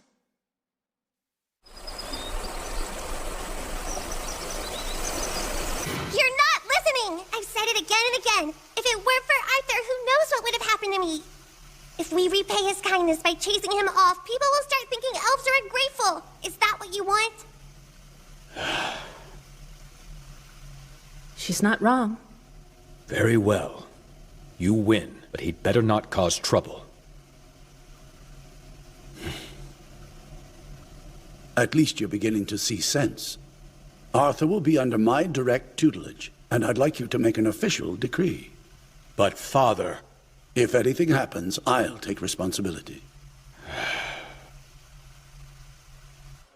I want to apologize. I treated you unfairly. I'm afraid I've become rather set in my ways. Sir? You're my beloved daughter's friend, and Father's first human apprentice. Please, Arthur, let us repay you. Forgive us. You're welcome to stay here. We hope you'll come to think of this place as your home. This is quite the sudden change in attitude. I see. It's because of them. The King of Eleanor dotes on his daughter and can't stand up to his father. It would be my honor, sir. Hold on a sec! If you really want to make it up to him, then... you should let us play outside! Yeah, I want to show him around Eleanor!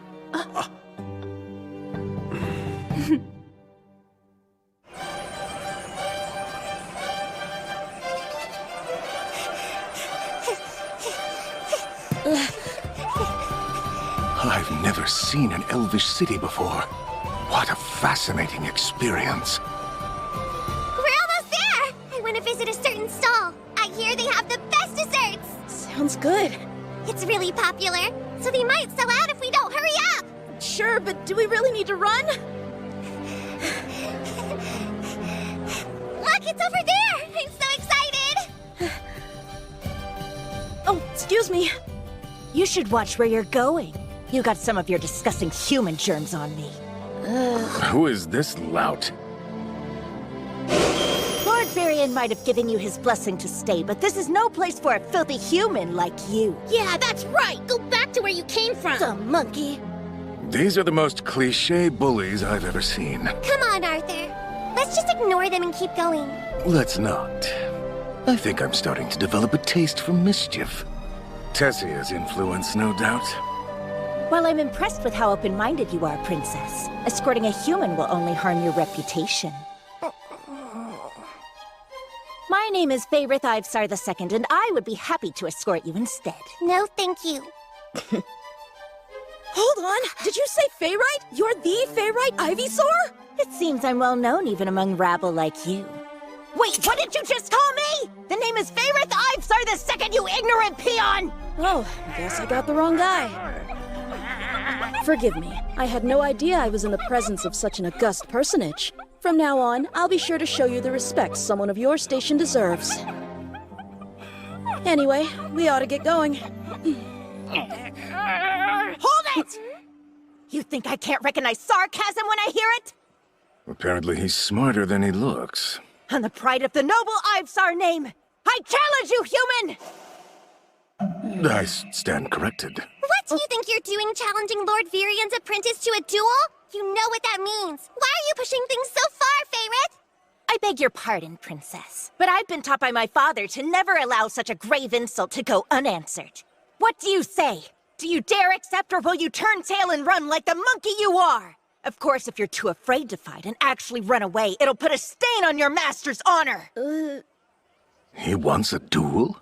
Is that something children normally do in this country?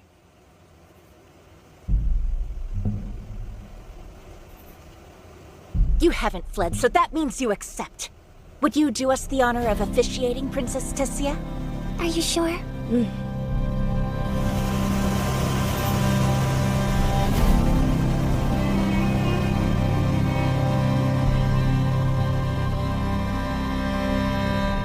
Let the duel?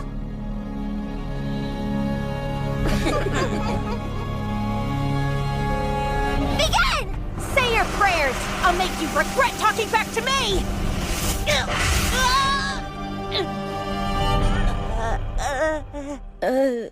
Did I accidentally hit him too hard?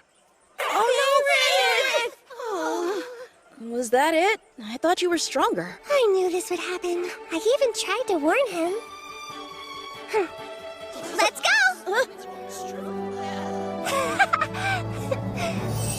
With each passing day, I found myself increasingly enjoying the company of this little elven princess.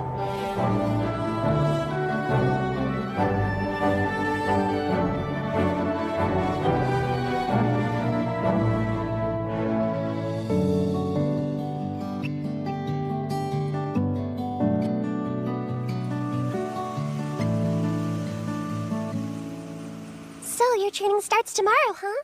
Uh-huh. You ready? Yeah, I guess so. Is something wrong? No, everything's fine. I'll be blunt. My instruction is not for the faint of heart. Sir! Beast tamer training will be painful. Unbearably so. It's akin to being dipped in boiling pitch. You're alone in a foreign land. You'll have to endure this without your family's support. Even in your daily life, you'll face numerous challenges. That said, if you manage to overcome all this, it'll benefit you greatly. So I'll ask you one last time. Are you truly prepared? Yes. For the time being, you needn't worry about the pain in your monocle. I'm looking forward to it. I've been through a lot in order to get to this point. Training with my family and fighting a bunch. But every step of the way has been so exciting. I'm forging my own path and choosing my future. That sounds fun! I'm gonna work hard too. What do you have to work hard on, Tess? Everything? I want to be able to do as much as you one day, Arthur. I'm actually kind of hungry. Let's get something to eat. Didn't we eat just a little bit ago? Yeah, but it's time for second lunch.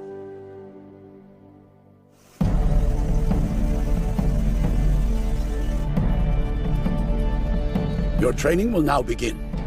Right! It feels like time really does fly by in this world I've found myself in. And while I've continued to grow stronger, I've had to overcome my share of trials and challenges. This is just the beginning. The further I travel along this path, the harder things will become. So for now, I'll focus on what's in front of me and take it one step at a time. I'll keep moving forward, no matter what. Something tells me that incredible things lie ahead.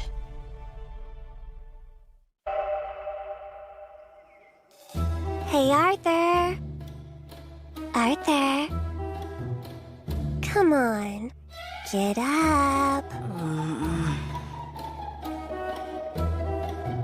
If you need help getting out of bed... Oh, right! Quit it! I'm up! I can't believe you used your mana on me. Would it kill you to wake me up a bit more gently, you jerk? I tried at first, but you didn't wake up. So I had to use more extreme measures.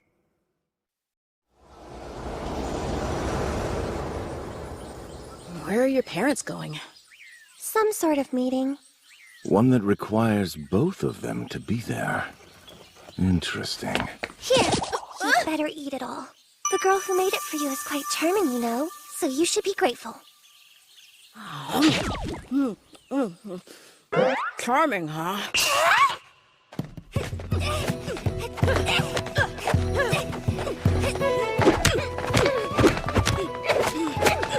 Well, it took you too long enough. Good morning, sir! I'll have you know, I got up early to make it too! Looks like you're already warmed up. Time to start sparring in earnest. I'm always grateful to you, oh beautiful Princess Tess. Oh, now I have to clobber you. They're ready for the next phase of their training. We'll begin with a review of sorcery. Mages must first learn to stabilize their mana, and after that, they focus, mastering either earth, wind, fire, or water. Of course, one's elemental inclination tends to be dependent upon one's race. Elves have an affinity for wind, and may also specialize in water or earth magic. Dwarves, on the other hand, are strongest with earth and fire. Humans like you, they've shown a capacity for all four of the elements. That's possible? That said, due to their individual compatibility, most can only use one. In rare cases, some possess the ability to manipulate multiple elements, but they are the exception. Compatibility, you say? Pardon? I have a question. Why is it that when I train, I always use sorcery, but Art never does? Because he has a weakness. There is a beast will slumbering inside your mana core, and quite a powerful one at that. That beast's will has been upsetting the balance between your body and mana core, and it's the reason for your reoccurring pain. I should have known. Sylvia. Don't worry. That's the reason I've taught you how to have your mana assimilate with your body. What's that look for? I mean, you scream like a baby when I hit you. You sure you'll be okay? Oh, shut it! You hit me so hard that anyone would react, Tess! It's commonly said that an elf is considered gifted if their mana awakens by the age of 10. Hers came to her at 9. She's been learning to fight ever since then. So she's not only been a friend, she's also become my sparring partner. Tell me, boy, do you still have strength to spare? Good. Then the time has arrived. We shall awaken the beast will within you. And if this works, you will no longer need to worry about that pain. You will finally be a real beast tamer. Sounds good, sir. All right. I'm going to ignite your mana core first. Are you sure that's safe? Oh, definitely. Now, he may feel a bit warmer than usual, but nothing he can't handle. Ready when you are. Let's begin.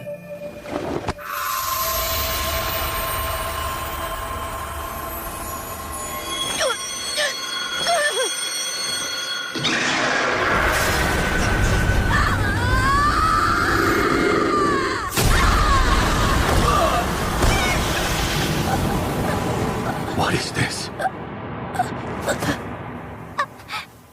Art! What in the world?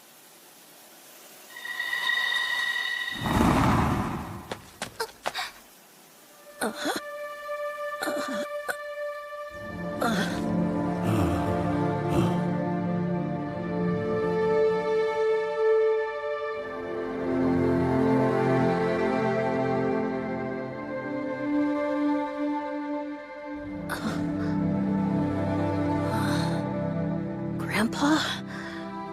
How are you feeling, boy? I'm fine. At least I think I am. Tell me more about this beast will. What kind of creature is it from? Well, she was actually a dragon. Wait, a dragon? Unbelievable. But I suppose it does line up with what I sensed earlier. You mustn't let anyone know about this. This type of beast will is bound to rouse some trouble. I won't tell. You're always looking out for me. Thanks so much. Putting all that aside, Huh? I've got news for you. You depart in 4 months' time. What? Really? I thought I had 2 years left here. Soon the Three Kingdoms will hold an event, a cultural exchange for their young. And for its duration, the entrance to Zyra City in the Sapin Kingdom will be open. Ah, that must be why they left. What's wrong? You'll finally get to see your parents again. You're right. But still... Now. You better rest up, because tomorrow your training gets even harder. What about Tess? Don't worry, she already knows everything she needs to.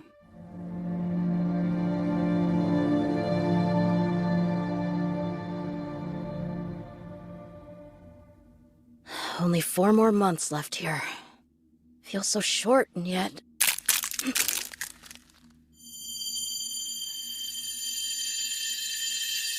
Is that the stone from Sylvia?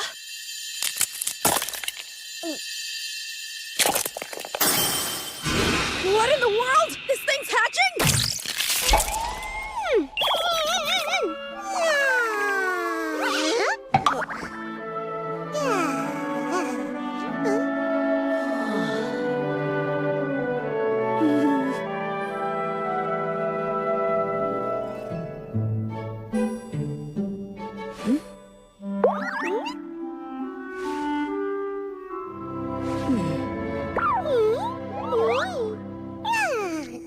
Oh, wow.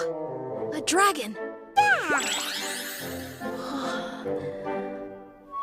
You are so cute!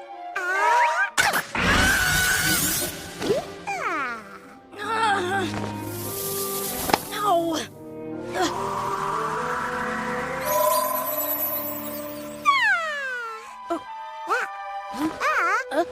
Who was that? Hold on, was it you?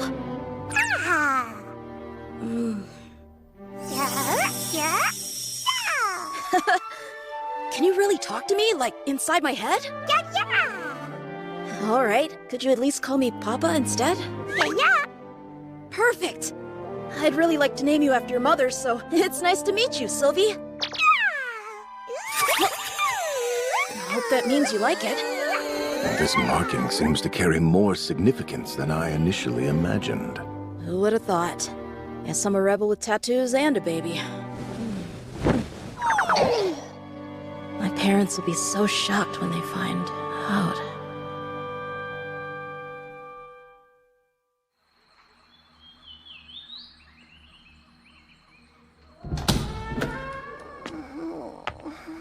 Sleeping in?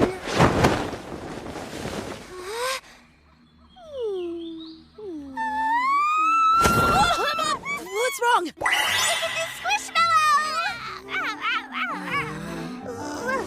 Nope, I'm out.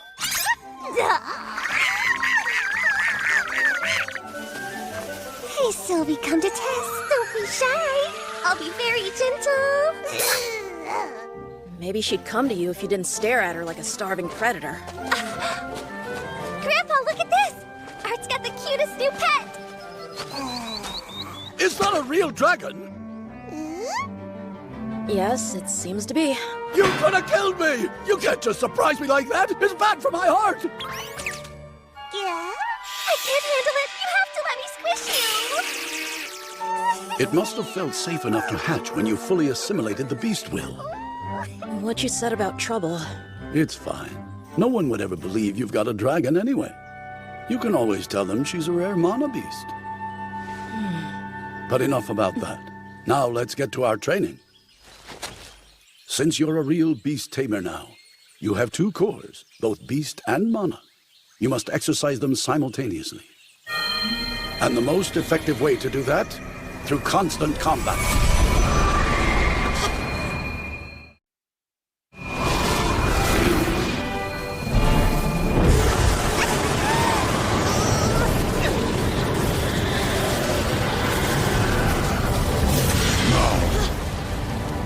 Ready for a real fight, boy? I always knew he was strong, but this is incredible.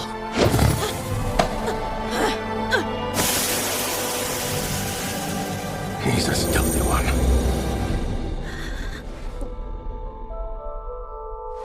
I surrender. I'm going to have nightmares after seeing you like this. Everyone says that. Besides being so fast, I couldn't even sense your presence at all. Shadow Panthers can instinctually manipulate wind, as well as neutralize sound, which is quite advanced sorcery. Advanced sorcery, huh? There are drawbacks to using this technique, though. It takes it out of me, and I have trained hard. Now then, I think I've bullied you enough. It's time to actually begin your training.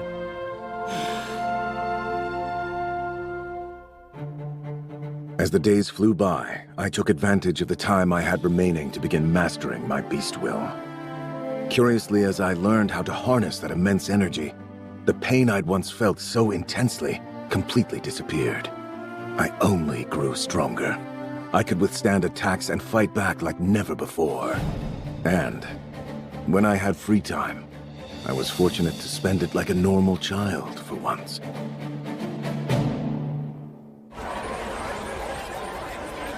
Come on, would you please cheer up? Pardon me. Well, what are the odds? Look what I stumbled upon. If it isn't Arthur, the human boy. Who are you? I'm the aristocrat you unfairly defeated! You ignored the customs of the duel to beat me! Huh? How about I remind you right now, jerk? Let's duel, Arthur! Defeated once again. He went down really hard this time. This is Faerith, by the way. That's right.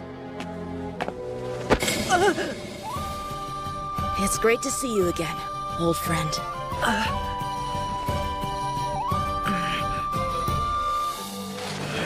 Very well, then. This whole time you just wanted to make friends, huh? Oh, then you should probably call him Feifei too. That's the name all his friends use. You can't go around telling everyone that! It's no big deal.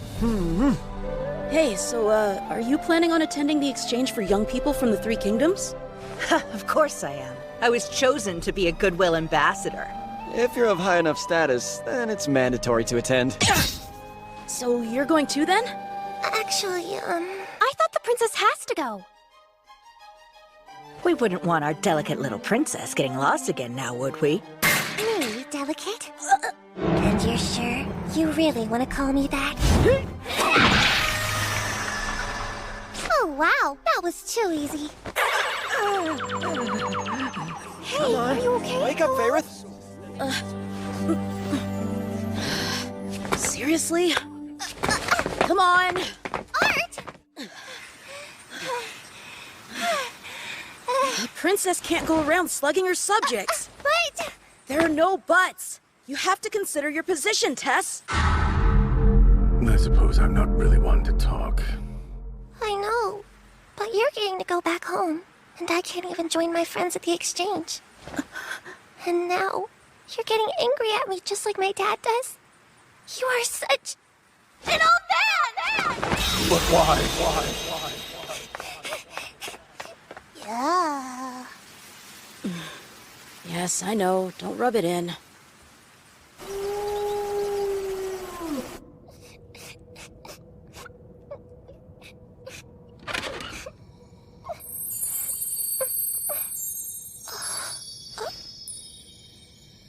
Who's there? Oh, Art. Hey, how about a walk through the woods for old time's sake?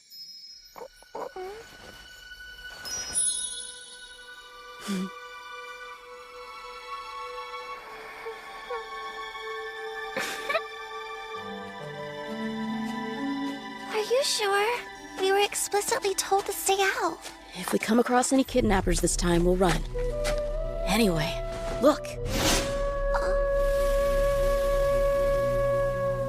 They all seem happy.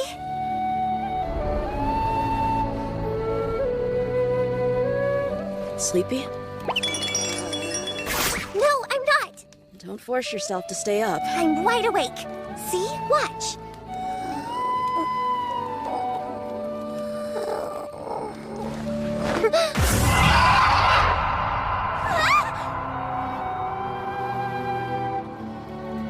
I take it you're still scared of ghosts? No, not even a little.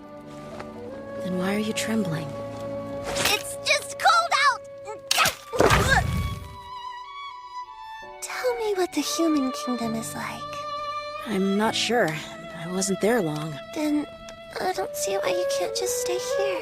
Sure, but if I did... Really?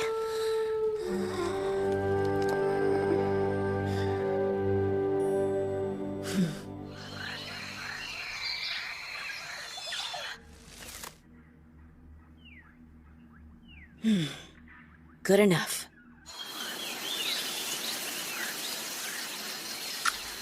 This should ensure you don't get lost again. A compass! With Seal of the Aerolith family, it will come in handy when you decide it's time to return. Very thoughtful of you. Thanks. Just don't overdo it with the late-night strolls. Of course, sir.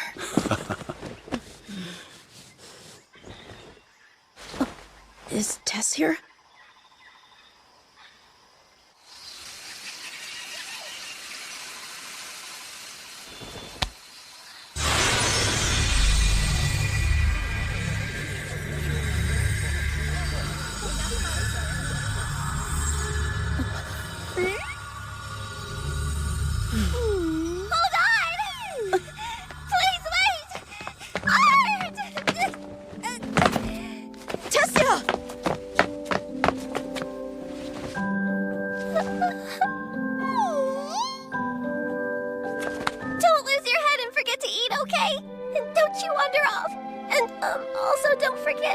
I know. I'll miss you, Tess. So much.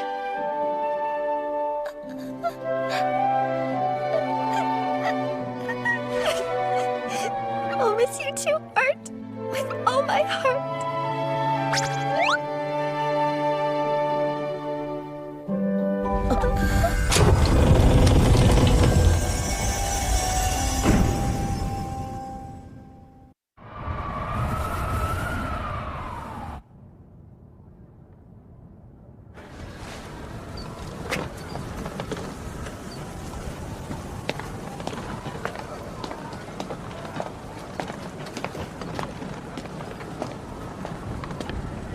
This is the flying city of Xyrus. Which means I'm finally going to see them again. Mom and Dad. You ready for this?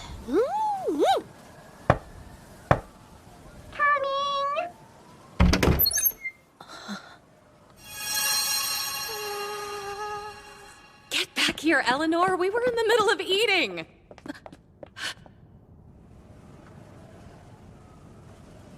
Hey there. Guess I should say I'm home.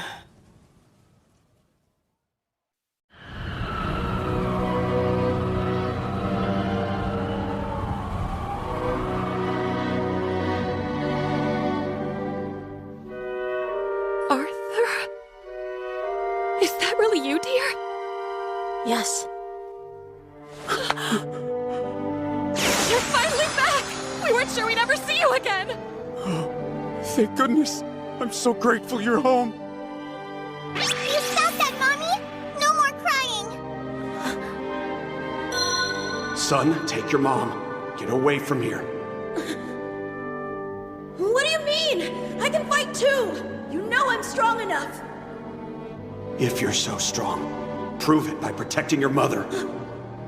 Don't let them hurt her. She's going to have a baby. Could this be the baby?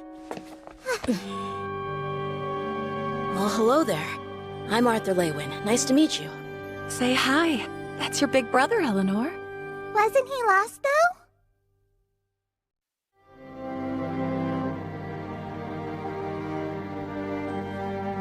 It's been so long. Tell me, how do you feel? Last we spoke, you said you were sick. Have you recovered? I'm feeling a lot better now, thanks. And you've been eating well enough? You look a bit too skinny to me. Yeah, 3 meals a day. Why the interrogation? He's home. Of course. Sorry. Come here. You must be confused. You remember when you were younger and I'd tell you all those stories about your big brother at bedtime? So, he's real then? That's right. I'm thrilled to finally meet you, Eleanor. After getting settled, I told them about everything I'd been through. And while I trusted them, I did leave out my encounter with Sylvia. Instead, I explained that I was able to survive my fall from the cliff, thanks to a combination of luck and my body's unconscious use of magic. I told them how I met Tess in the forest, and how I spent time recovering in the kingdom of Eleanor. You were cured then? There's no chance of you getting that same illness again?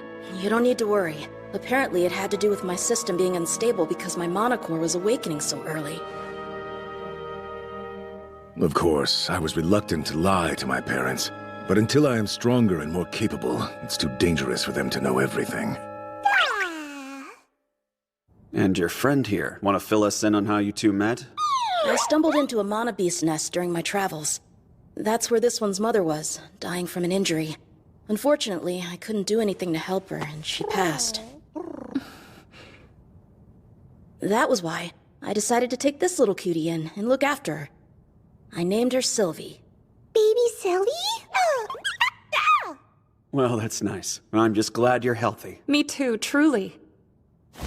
Now then, you mentioned your monocore. What stage is it at?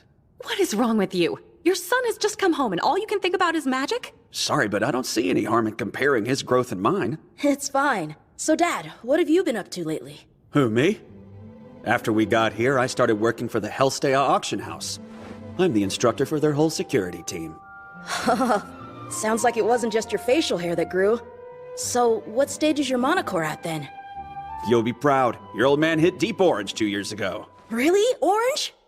The color of mana, in ascending order, starts at black, then red, orange, yellow, silver, and white. Each of those has 3 stages, too, ranging from deep to standard to light.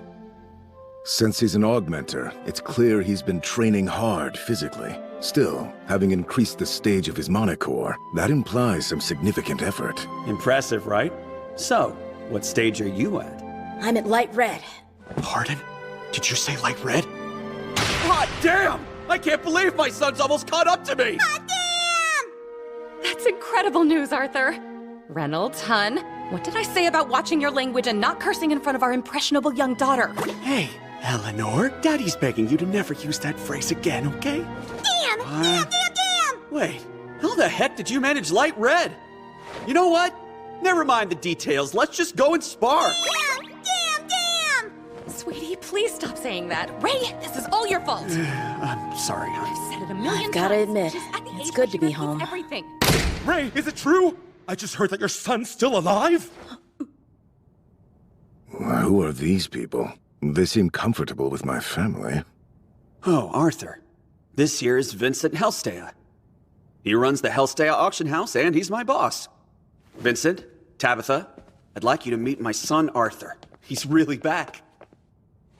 Nice to meet you, Mr. and Mrs. Helstea. It's a real pleasure.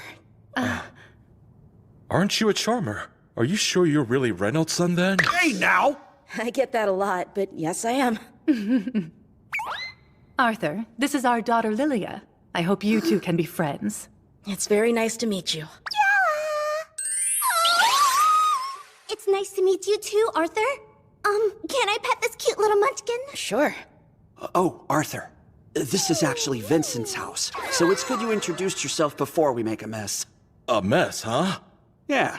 See, just for fun, we were off to the rear garden for some father-son sparring time. Nice. Father-son time. Wait, did you say spar?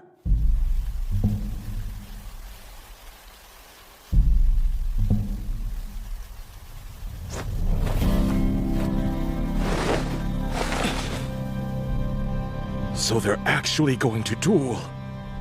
Hey Alice, what he said about Arthur, his monocore level, He's really light red? Yes, I was shocked to hear that too.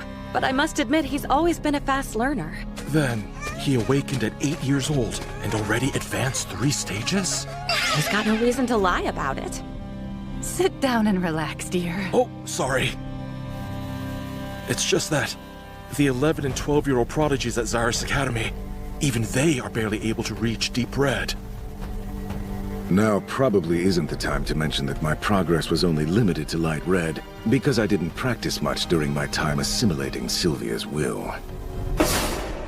I hope you're ready, Arthur. Your dad isn't the same fighter he used to be. Neither am I. Let's go!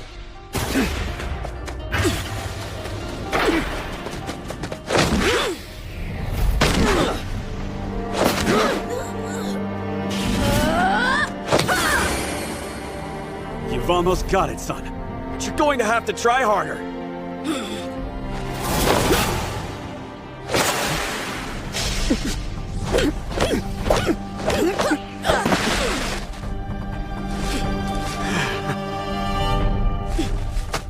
All right, what do you think? Nice. Not bad at all. You were quick to press your advantage the moment I let my focus waver. But watch out. Your old man's about to get real serious now. Don't say I didn't warn you. In this world, mages have an affinity for a certain element and specialize in its use. Conjurers learn which element they're compatible with, and then learn to control it.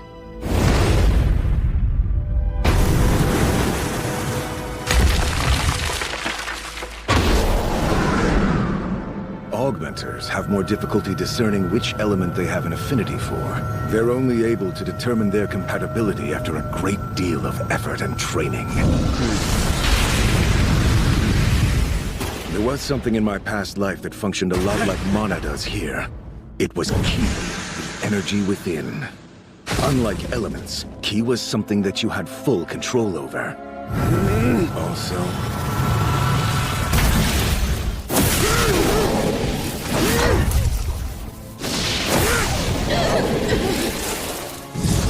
the lack of innate compatibility meant that, while it required far more effort, those efforts would in turn reap even greater rewards. I believe that makes it comparable to the augmenters of this world.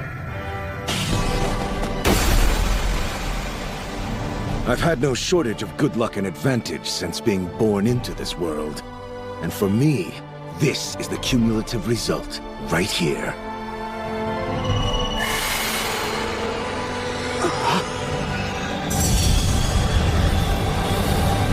Okay, I'm about to get serious too.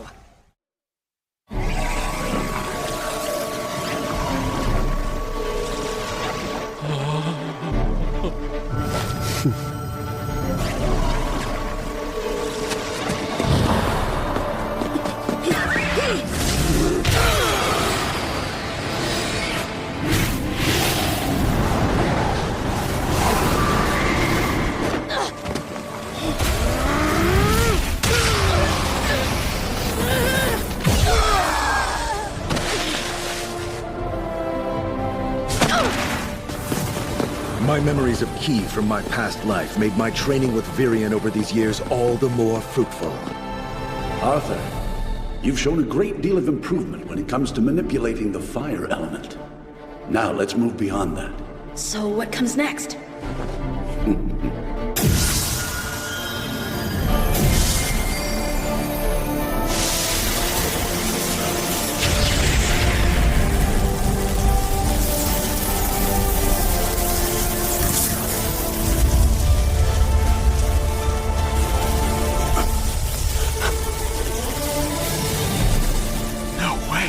So advanced! Try not to get too freaked out now.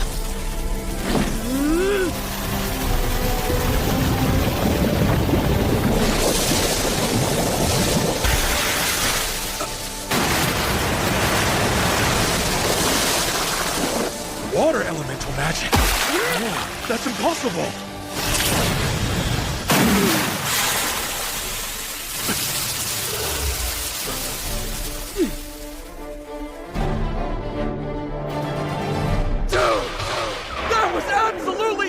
purple, Arthur!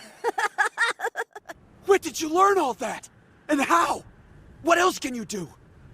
I've learned a lot, but I have a ways to go before I can control it like I need to. You okay, Daddy? Eleanor, please stop running. Be more careful. That was extraordinary. I could use a stiff drink. That boy is something else. A prodigy.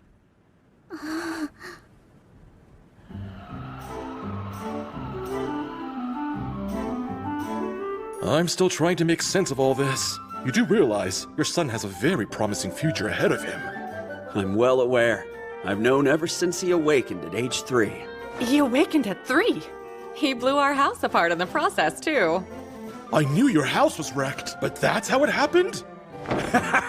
Really takes me back. Uh-oh, Daddy, are you okay? I have an idea. Have you considered enrolling Arthur in Zyrus Academy? What kind of school is that? Zyrus Academy? The most prestigious magic school there is? You can't be serious! He's serious. It does make sense even if my husband is a bit drunk.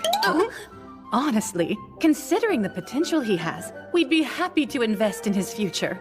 Which means you wouldn't have to worry about tuition. You've already been so kind and generous to us. Now you're offering to pay Arthur's tuition? And, well, he's still only 8 years old. I'm not convinced the school will admit him. As it just so happens, I know the director of Zyrus Academy through work. I'm certain if I talk to her directly, Sorry, but since this is my future we're talking about, is it all right for me to say something? Of course it is, Arthur. I just got home. While I'm grateful, I haven't seen my family in a long time. Right. How could I forget? I apologize. I might have gotten ahead of myself. Actually, I think all the sparring wore me out, so if you'll please excuse me. Maybe I shouldn't have said anything.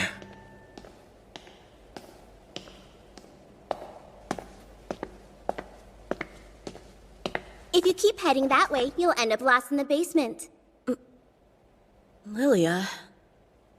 Come with me. I know the perfect spot to go. Everyone, I have an important guest with me today. I hope that's okay. Yes, Miss Lilia. Well, well, is this the young troublemaker who set fire to the garden I spend all my time maintaining? I humbly apologize for causing any trouble, ma'am. Don't let her get to you. She's just poking fun. Interesting. She barely said a word before. Is this what she's really like? I hope we have some of that duck left, the fatty part especially. Now, Miss Lilia, do be mindful of what you snack on. The missus got upset about you gaining weight recently, so we'll need to be careful. I thought we agreed not to discuss my weight, Maria. I'm just a normal, healthy girl having a growth spurt. Miss Lilia likes to come in here and hang out with all of us when she's feeling stressed out. Stressed about what? Well, the Master and Missus have made it quite clear they want nothing more than for their daughter to awaken as a mage, despite the fact that neither of them are mages themselves. Miss Lilia also wants that for herself, of course, but it's a lot of pressure to put on a little girl. It's not something you can just wish for. Not that it's any of my business. I still can't believe you're back with us. It seems too good to be true. And you've become such a handsome, capable young man as well. Even though you've grown, I still see flashes of the little boy we knew. Have I really changed that much? Oh no. You're the exact same boy that you were. On the inside, where it matters most. Yeah. Sure, you're gifted, and probably going to be the strongest sorcerer ever. But you know what? That's only the second best thing I've heard today. I agree. About the whole academy thing. What an exciting day, but I think Arthur should get some rest. Good idea.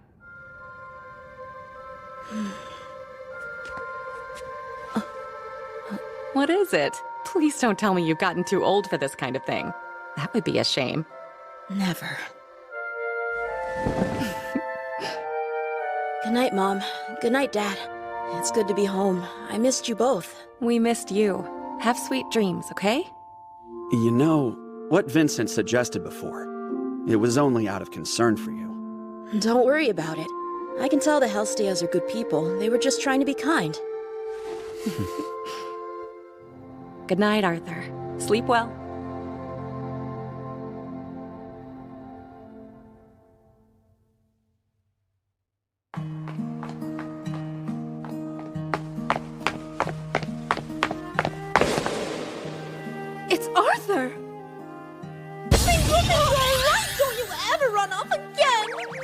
missed you so. I got carried away. Durden, you've really bulked up since I saw you last. Well, I could say the same about you. Whoa, whoa, whoa. I thought we agreed to keep it light for the kids' sake.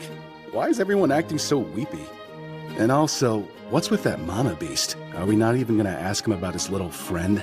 Feel free to ignore this moron. Arthur, you've gotten so much taller, and you're so handsome, too. Now it looks like I'm the bad guy for not breaking down. I'm just trying to keep my cool, that's all.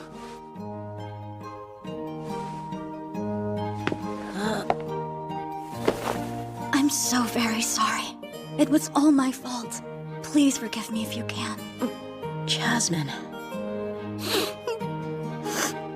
Would you look at that? We're as happy to see him as we were.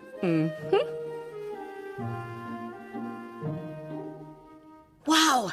You're just getting back from a job all the way out in Ediston City? Yes, that's right. I'd say the pay made the trip worthwhile. You're kidding. Not even close. Well, you're the only one who had any trouble. So, we took a few odd jobs on the way back, and now we're here, safe and sound. I had fun. We ended up visiting places we'd never been before. No idea why, seeing how similar they all were. Yeah, right. Then why were you buying cheap souvenirs wherever we went? Because that's what you do. I see. Now that I think about it, I know nothing about the Decathan continent, or even the kingdom of Sapin that I hail from. It might be to my advantage to become an adventurer so I can learn these sorts of things. However...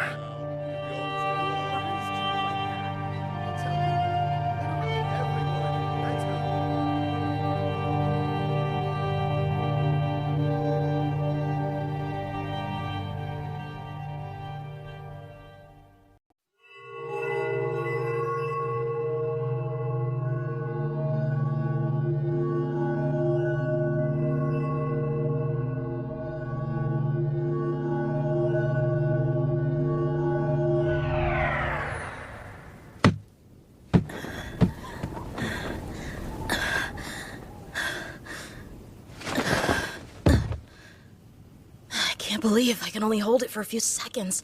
Was this reckless? Should I pursue a different option?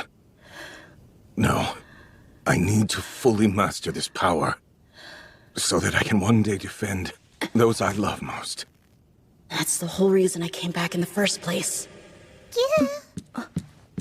Oh, that's right. I forgot.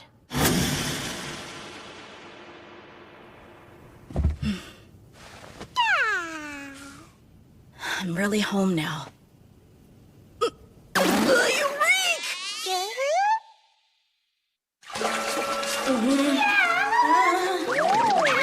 Would you quit squirming around? Jeez, we can't have you stinking up this fancy mansion as soon as you walk in the door. I must say, this is quite nice. The Hellstayers have certainly reaped the benefits of running their auction house. Why is she stressed? Well, the Master and Mrs. have made it quite clear they want nothing more than for their daughter to awaken as a mage, despite the fact that neither of them are mages themselves. I can't seem to get it out of my head. Oh, sorry, Sylvie. Here, let me wipe you down. There. You're all fresh and clean now. So you're next, right? You're not smelling so fresh yourself. Stinky boy!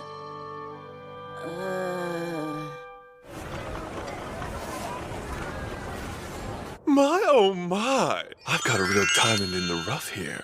This one's going to be fun. Wait, what'd you call me? Sit back and relax. You'll shine like a star once I'm done with you. Sweetie,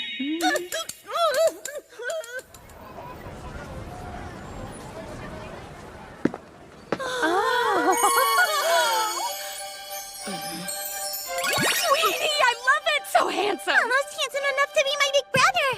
What's all this for, though? Well, it's a big day. I thought you might want to stop by the auction house while we're out. You have to understand what a treat this is. The Hellstea auction house is such a draw. Royalty is known to show up in disguise. So we couldn't bring you in looking feral. Did I really look that unkempt? We're planning on showing you all around Zyrus City today. Big brother? Would you please be my escort? It'd be my pleasure, Eleanor. I'm jealous. Before you made your big reappearance, I was always her favorite. She'll get over me soon enough and be back by your side, right? Huh? Yeah, you're right! Looking good. The clothes suit you well. Did you choose this outfit for me? Sort of.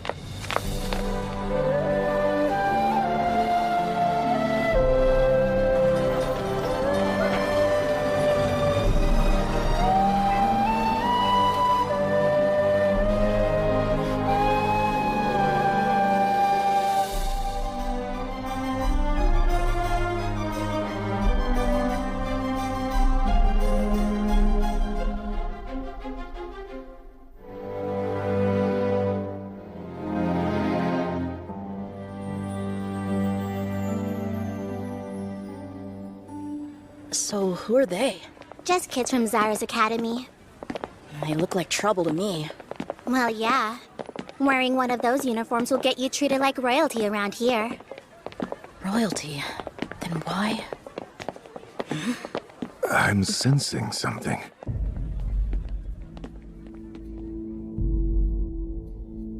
Those are beast cores, Arthur. Like from mana beasts? Really? Yes. Magic cores that are taken from mana beasts in order to amplify the power of those who possess them. They can be bought and sold, just like any other item? Oh, did you not know? We ended up separated from him before we had a chance. That didn't seem to be the case with the elves. The effects vary depending on the core. If one comes with a beast will, it's worth 100 gold coins at least. It's really worth that much? That'd be enough money to live off of for 250 years back home. Man, that sure is a lot! Yes, and as it happens, a few of them are going to be on sale at the next auction. I'll arrange it so you get a chance to check them out. Oh, sounds good. Well, I'm satisfied with the beast will I have now, but thank you very much. Please, Mom. Maybe if you would let me get one. The answer's no. How many times do I have to say it? A beast core is no shortcut to awakening. It's about hard work and resolve. I work hard. And besides, they are far too expensive for a child to own. It doesn't make sense at your age. Well, the weapon stores have cheaper ones for sale. I just want to try it and see for myself. No, dear. Now, we're done talking about this.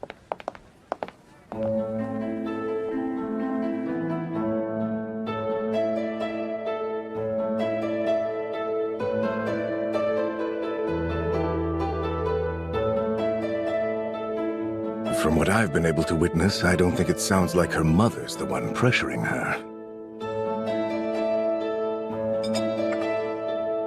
So is she reacting to her father's unrealistic expectations? Or perhaps... Listen, Gone? But where to?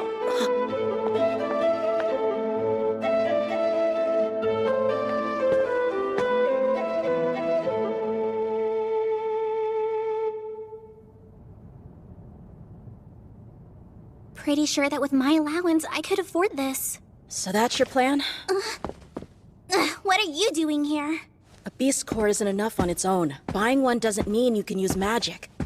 Your mom told you as much. Well, we won't know unless we try. And what if it doesn't work? I have already tried every single thing you can imagine. And one more failure won't bother me all that much. Please, Lilia. You're special, so you wouldn't understand.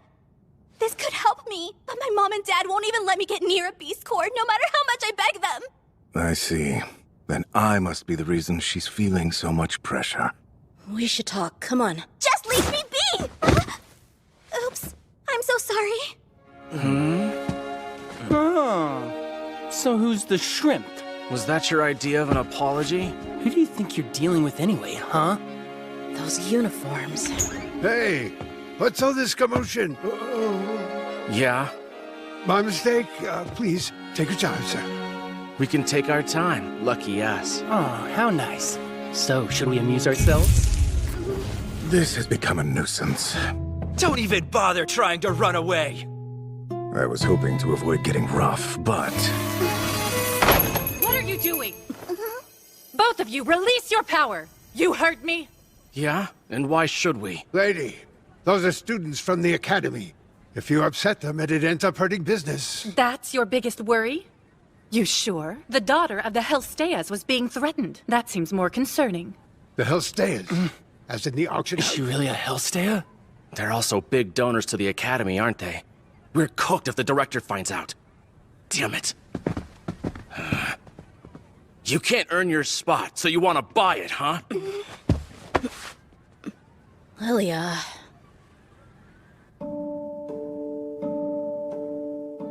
Some students from the Academy picked a fight with them?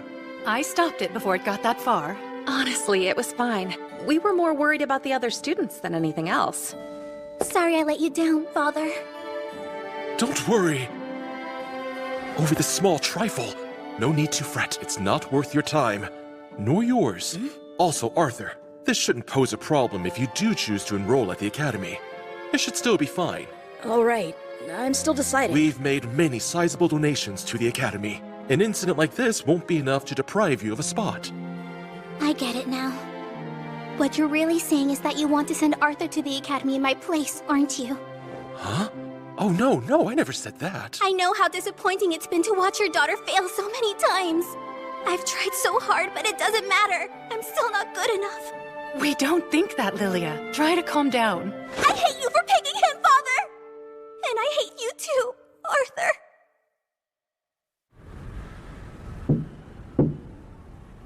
Lilia, it's time to go to dinner. Listen, I'm sorry. Yeah.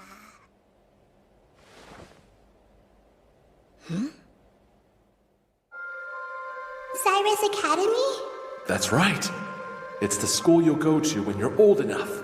It's an academy for sorcerers. I want to be the strongest sorcerer ever! I've been patient, but when do you think my magic will finally awaken? There's no need to rush, dear. For your age, this is all quite normal. We're among the Academy's largest donors. There will definitely be a place for you there. Have you considered enrolling Arthur in Cyrus Academy? We've made many sizable donations to the Academy. You can't earn your spot, so you want to buy it, huh? Lilia, hello? Welcome back. Arthur. Your mom and dad are worried about you. I am too. Sorry for... Apologies can give the impression of arrogance, even if unintended. Especially when the haves offer them to the have-nots. I'm sorry, Arthur. When you first got here, I couldn't help but be envious. You showed up out of nowhere and had this crazy, amazing power. Then I guess it felt like you stole all my dad's attention. Wait, it's not like that! Yes, it is. It's my fault for not pushing myself harder to awaken my magic. I'm sure Mom and Dad are done. They must be so tired of me. I know this feeling. The cold sensation of giving in to the darkness of self-deprecation and learning to enjoy the depths of its despair, letting go completely. I know what to do. Arthur? You need to get a hold of yourself, Lilia. I mean it. Even I can tell how hard you're trying. Just because it hasn't worked yet doesn't mean it won't. During the time I was separated from my folks, I met this girl who cheered me up with this little trick. Watch. Oh, wow. She knew how to make me smile, that's for sure. They're my favorite flowers. Trust me, your mom and dad know you try your best, and they want to see you succeed as much as you do. The real reason your dad's focused on me, well, it's the same as Eleanor. He just finds me novel because I just showed up out of nowhere.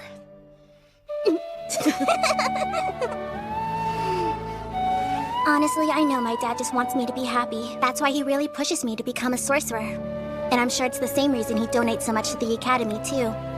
It's not his fault. I put all this pressure on myself. I'm sure. Not his fault. No, it's not that simple. The more Vincent tries to push this through, the more it places expectations on Lilia from people who aren't even involved. I can help. Lilia, is being able to use magic something that you really want to learn? Huh? Is this a joke? Lilia left the house on her own? What are you saying, Arthur? Please tell us what happened. She's doing it to awaken her magic. I've sent Lilia to train where I was before, so she can learn to be a mage. Mage training? In the same place you did yours? You don't have to worry. It's a great place. I can promise that much. But that isn't the issue here! Why would you do this without asking our permission? It's what she wants. I had to help. She was afraid she'd chicken out if she talked to you about it first.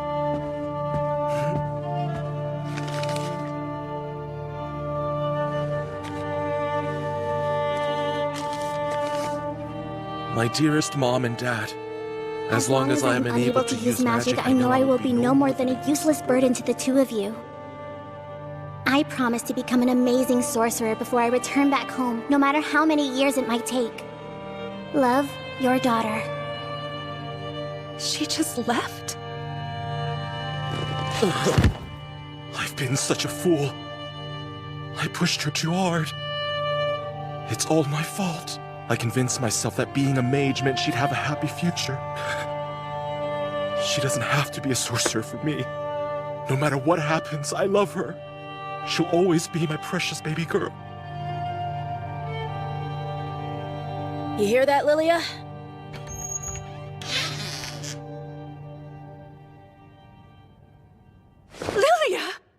Lilia! See? It's just like I told you. What's going on here? Sorry. Really, it was wrong of me to lie to you. No. I'm the one who should apologize. I'm sorry for what I've done. I caused you needless grief. I'm aware there's nothing worse than losing a child. Nothing comes close. I know this because I made my own parents suffer for a similar reason. Arthur. I never should have tested you in the same way. The two of you deserve my respect.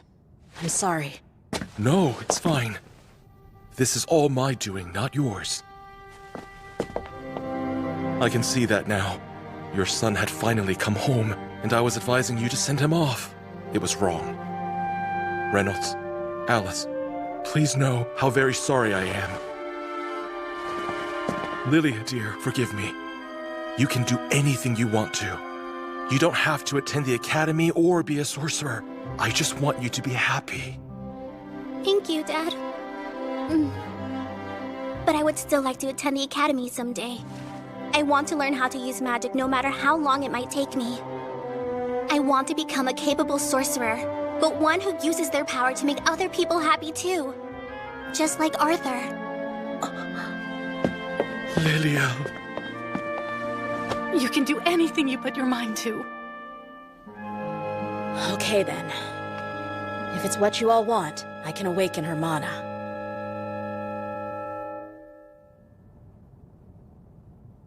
Does this mean I get to be super strong and powerful like my big brother is? You sure will.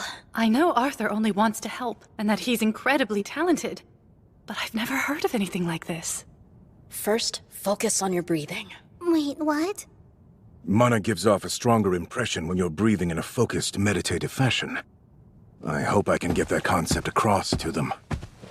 Take a really deep breath in, then let it out. So deep breath in, then slowly let it out. Good, now close your eyes. Keep going until you can see a light appear in the darkness.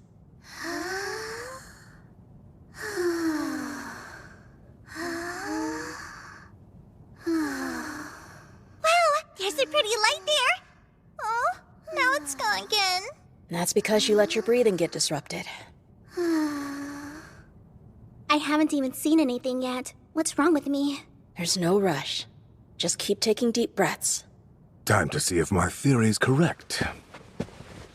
All right, here we go. You might start feeling a little bit of heat, but that's a good sign. Keep breathing in and out, just like I taught you, Kay?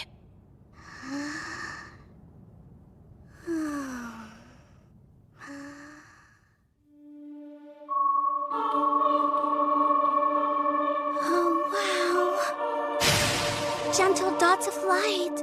She's done it. Like that flower Arthur showed me. It's so beautiful.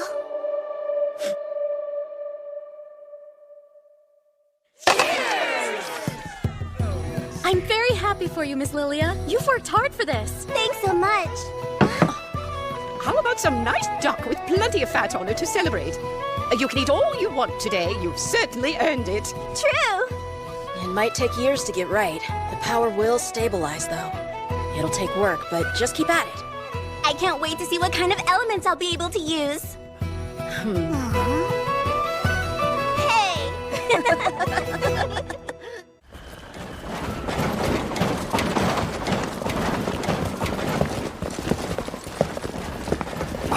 The auction house. I must admit, I'm curious if anything there will prove amusing.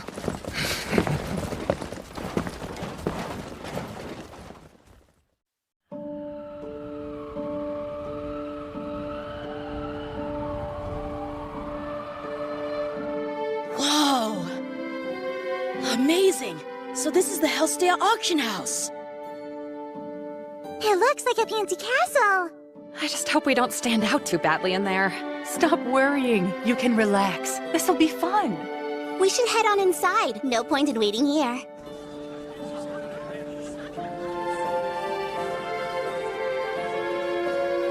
From what it looks like, most of the patrons for tonight's festivities are aristocrats and adventurers.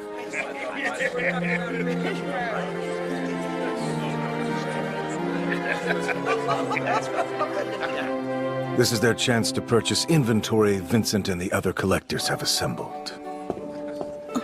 Oh, what beautiful beast cores!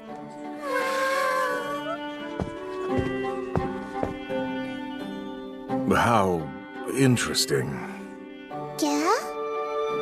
Keep your eyes peeled. I'll be counting on you. No mishaps tonight. We won't let you down! Hey, Dad seems like a totally different person. He's so cool now. You should tell him that later.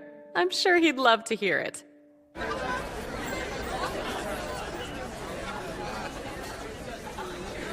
Good evening! Please join me in welcoming tonight's guests of honor. His Majesty, King Plain Glader, Queen Priscilla, Prince Curtis, and Princess Cathil.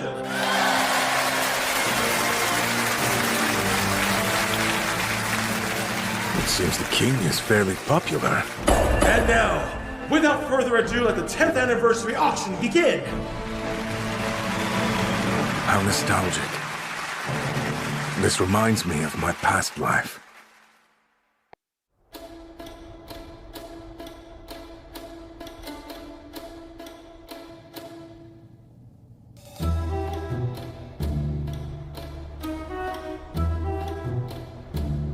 Forged by a renowned craftsman, this blade is quite special.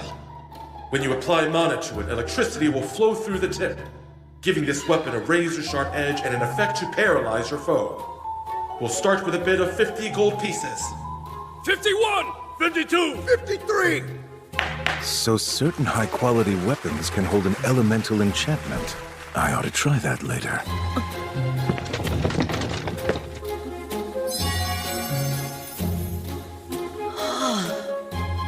Did something catch your eye?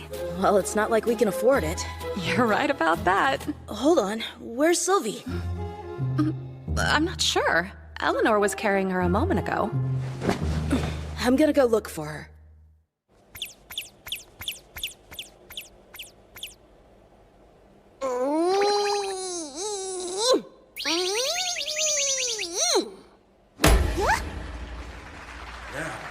Who will be the patron with both the riches and luck to secure the next item in our lineup?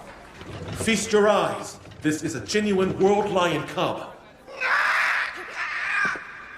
As you already know, adult World Lions are exceptionally powerful mana beasts. If cared for properly, this little guy could reach A class. I want that one, Father.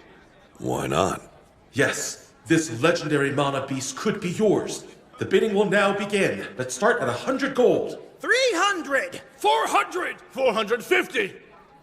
1,000. Our king has placed a stunning bid of 1,000 gold pieces. Where did she run off to? Sylvie! Congratulations on your purchase. As soon as you spoke up, I knew you'd win, my lord. If I may, what do you intend to do with it? Truthfully, while I'm intrigued by the idea of a bond, I've decided to leave the cub in Prince Curtis's care. In the end, what it grows up to be will depend on his effort. I won't let you down, Father. I swear it. Really now? Does that mean you're going to make more of an effort to attend your lessons then? Mother, please. Well, he'd better. You're shivering, you poor thing. Let me take a look at you. Yeah. Sylvie!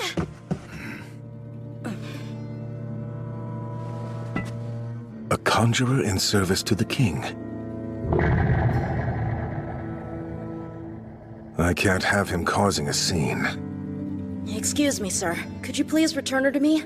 She's my bond, after all. Oh, I thought she was part of the auction.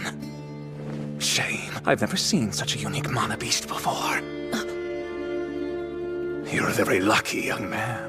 Your little friend here appears to be quite docile. Hey, don't wander off on your own like that. This is bad. Pardon me, but I need to head back. I think not. I can't allow you to keep her. Not when I finally found a mana beast worthy of my ability. Excuse me? I can tap into her full potential, but she'd be wasted on a snot-nosed brat like you. Hand her over! I'm offering you a chance to benefit from this situation. Just be grateful and obey. No thanks. I'm a conjurer in the service of the royal family. So what? It's what's best for this country and its future. Even a child should understand that. This is pointless. I hope you realize what will happen to you if you offend His Majesty like this. Your family will pay the price for your impudence. I dare you to say that again.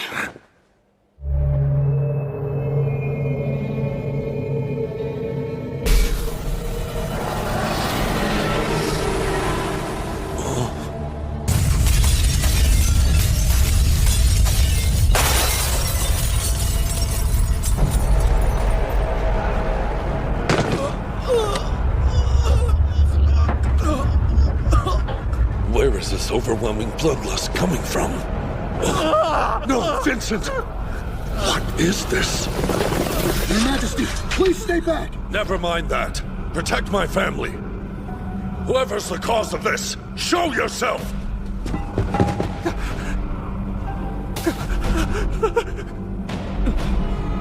Damn, I messed up.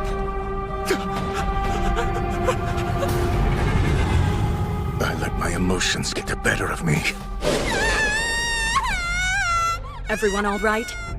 Yeah, for now. Start evacuating all the guests.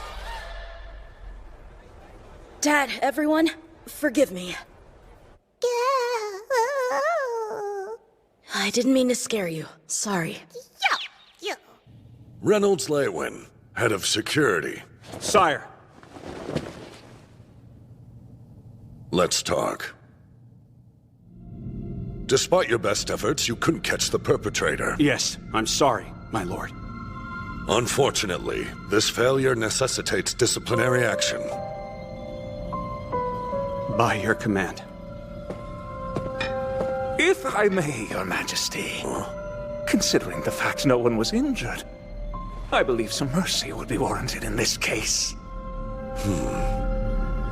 What's this? You've got quite a fine mana beast, young man. If I had a partner like that, I'd do everything I could to raise it properly. Sebastian here has served as the royal bodyguard for many years. He's saved my family more times than I care to count. I've long pondered an appropriate way to reward him for his loyalty. Coincidentally, it seems he's taken an interest in your son's mana beast. So that's his plan. With a bond of that caliber, I'm certain that this situation could have been avoided. Your thoughts? Wait, Your Majesty, listen. Arthur! My lord, I'm afraid I must apologize again. It's up to my son to decide that. He adopted his bond on his own. I had no part in obtaining her, so I'm in no position to try to tell him what to do. It wouldn't be fair to him. I see. What say you? Hey, kid, didn't your parents teach you that it's proper to keep your head down when your betters are speaking? Please forgive his rudeness. I have to stay calm. I can't forget he's the king of Sapin. Thank you, Your Majesty. That's a kind offer. But still, I'm afraid I simply cannot agree to it.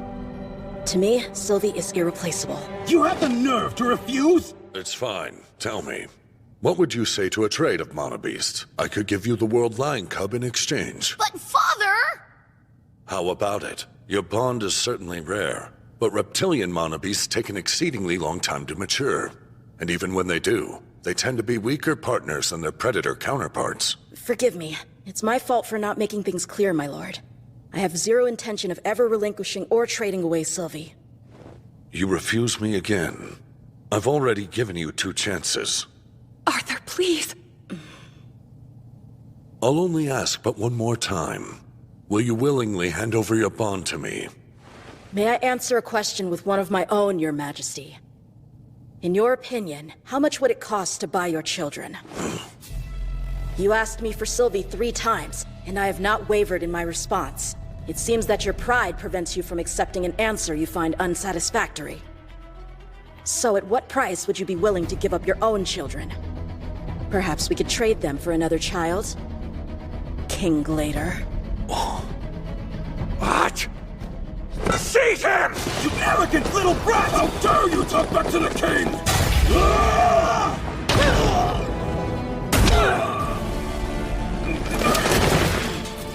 What are you buffoons doing? He's merely a child. You're useless. I don't care if you're to kill the boy. That Mana Beast will belong to me. I must have it!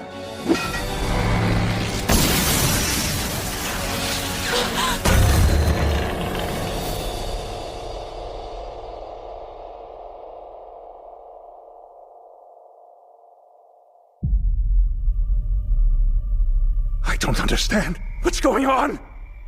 Your spells won't work now.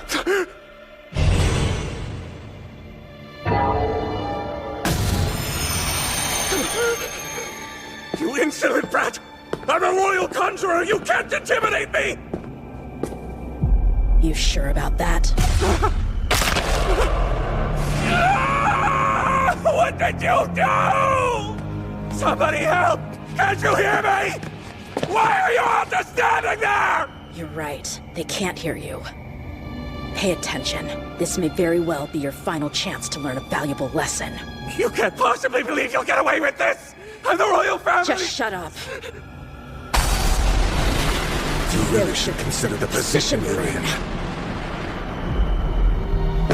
Mercy! I beg you!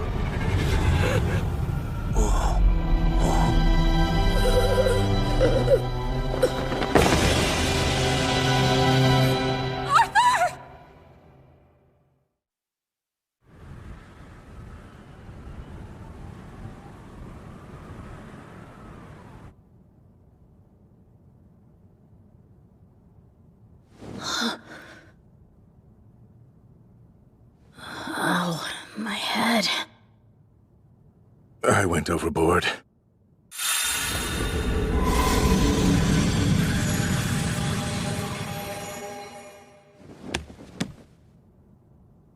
I was able to temporarily step outside the flow of time, but it came at a huge cost. I suppose this means I need more training.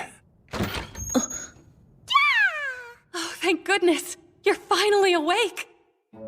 Sorry about that. What happened after I passed out? Everybody was in a panic. Well, obviously. We were worried too. The doctor said that you'd wake up on your own soon enough, but I wanted to be extra safe. I'm so relieved to see that you're okay. I ended up making her worry again.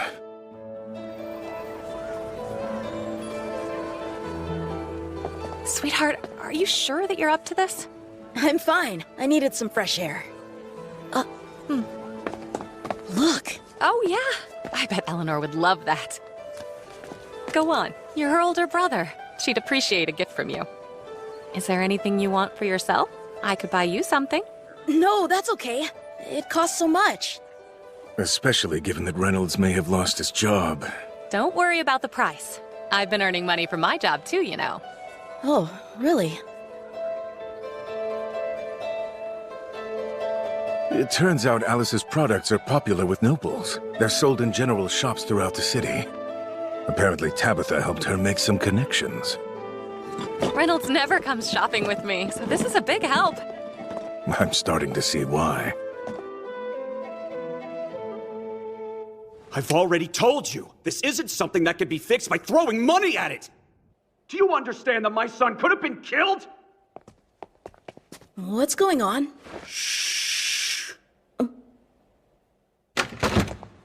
Excuse me. Arthur! How are you feeling? I'm alright. I could even spar for a few rounds. This is perfect. Arthur Leywin, on behalf of His Majesty, I'd like to offer my apologies. He sent that as well, as a show of good faith to make up for the little incident. I wouldn't call it little.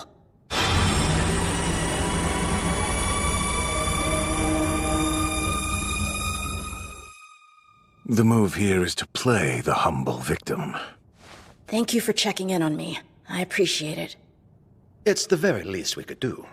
As for the two guards who attacked you, they've been relieved of duty. They tried to murder my son, and the only punishment they face is they lose their jobs? Unfortunately, sir, your son did defy the king first. I hope you understand. He was standing up for himself! Not to be indelicate, but the king also expressed his disappointment in the security. It's okay, Dad. I went too far, and it's not like I was hurt. All right, then, if you say so. While we're on this topic, I'm curious what became of the Royal Conjurer. It's just, I heard his leg was broken. He was removed from his position and sent away. From the moment he woke, he remained insistent that you were the one who injured him. Ugh! That doesn't make any sense! It happened in front of us! If you'll please just allow me to finish. We've conducted our own investigation into yesterday's events. It seems that deflected mana from the guards interrupted his spell. Naturally, the king regrets that this fiasco happened in the first place, which is why he's hoping to reconcile with the Leywin family. By all reports, your son is an incredibly talented individual, and as is common in boys of that age, they can be rash. He should be more careful in the future. Not everyone will be as forgiving. We accept the king's apology. Are you sure? You're the one who was almost killed yesterday. Anyway, regardless of what you choose to do, it never hurts to have more money, right? Thank you, Dad. Another thing? That was one hell of a move.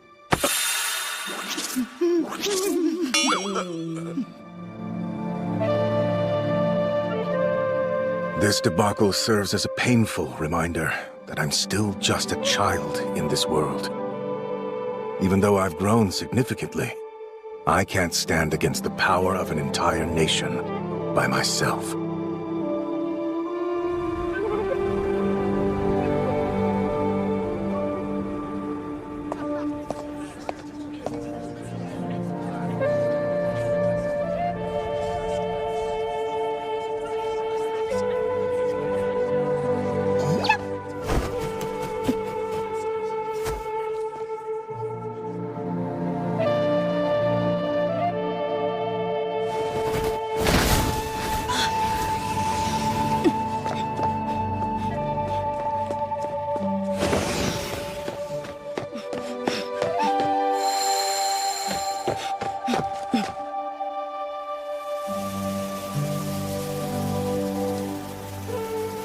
I've been waiting for you, Arthur.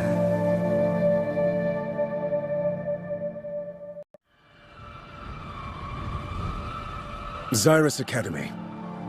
Famous for having produced acclaimed scholars, entrepreneurs, royal guards, top public leaders, and military powerhouses. A prestigious institution whose graduates are all but guaranteed a prosperous future. And there I was, standing before the director who held all authority at this absolute titan of a school. Good day, Arthur Leywin. It's a pleasure to meet you. I'm curious to find out if Vincent was telling me the truth. Let's see if you really are a prodigy or not. Okay.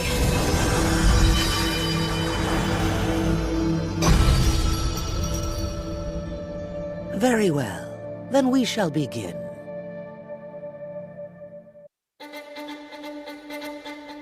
The boy is shockingly resolute. I sense incredible power. The kind you should expect from the director of the most famed school of magic in the nation. I suppose I could show off a little, if only to prove that Vincent wasn't exaggerating about my abilities. First, how about some wind element magic?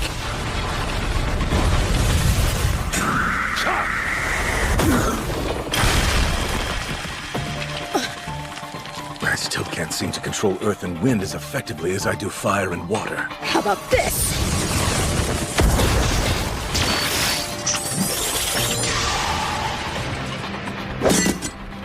She defended?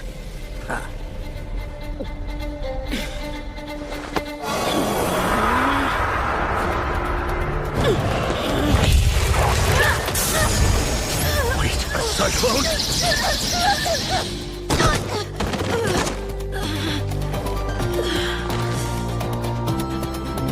Impressive indeed.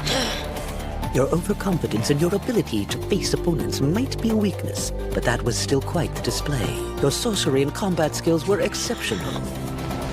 So, shall we finish? Do try your best to stay conscious, young Arthur.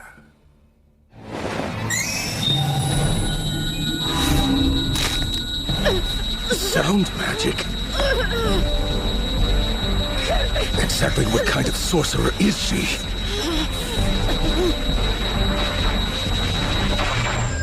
All right, you pass. I must say, the state of your wind magic makes me want to teach you to use it myself. Not only that, but you can use the earth element as well, correct?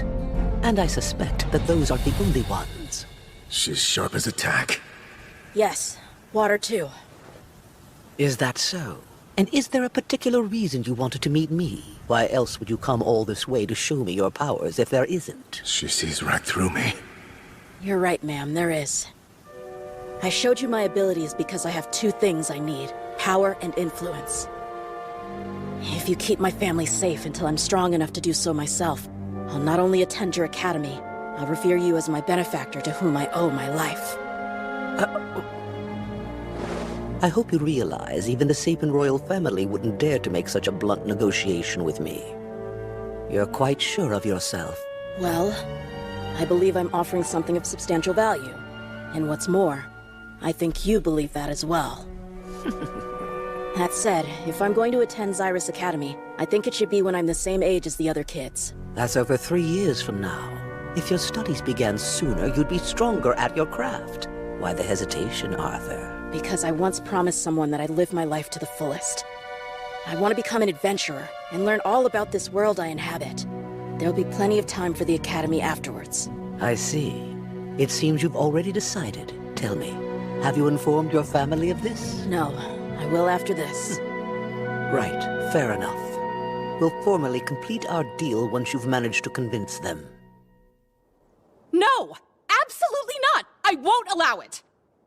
Afterwards, I used Vincent as an intermediary to tell Alice and Reynolds about my powers and how I wanted to become an adventurer before enrolling at Xyrus Academy.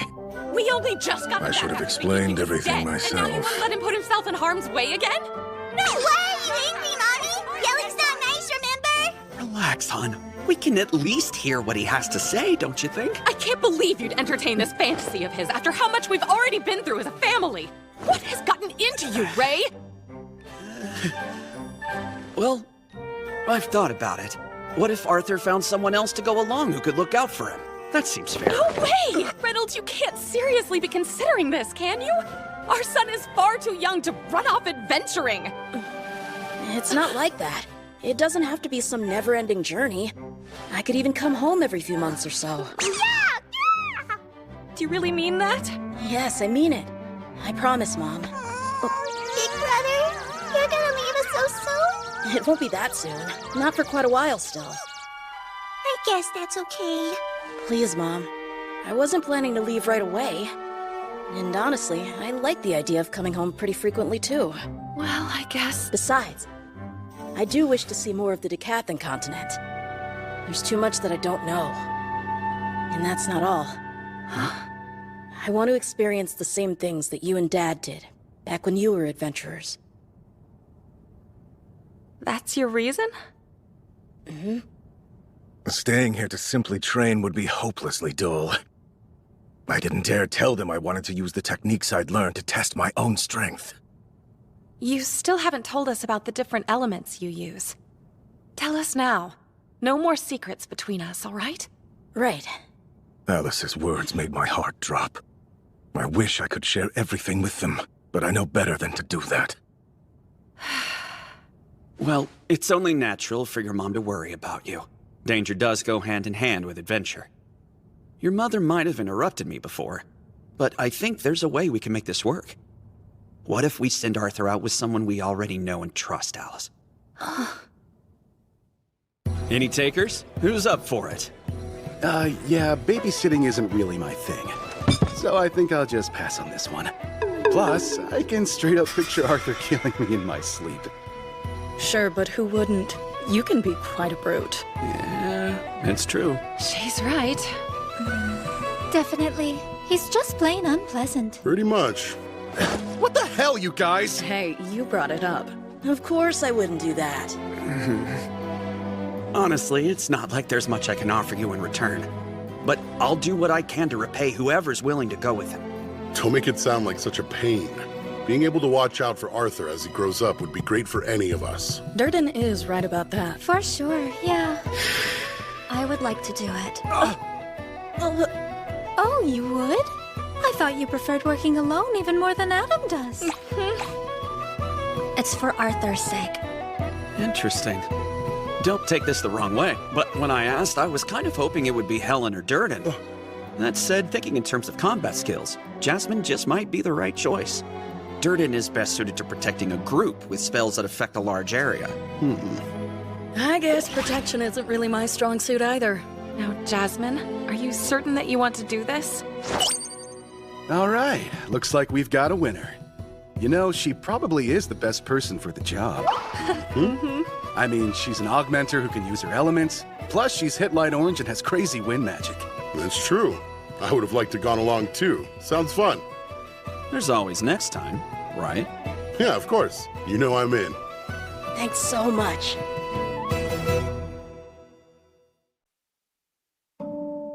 Well, that's one less thing to worry about. Lilia? No fair. You shouldn't train without me. Huh?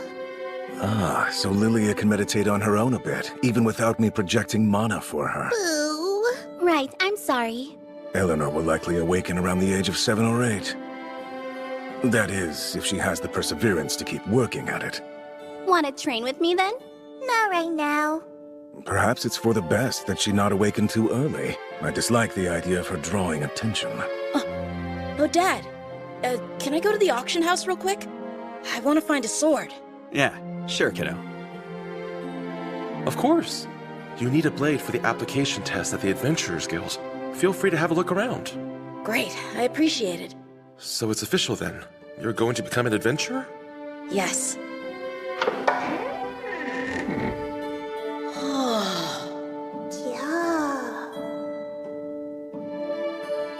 Arthur's late for dinner. What do you think? Should we go pick him up? He's making a very serious decision. Let's be patient. Be patient, Mommy. He's fine. I guess you have a point.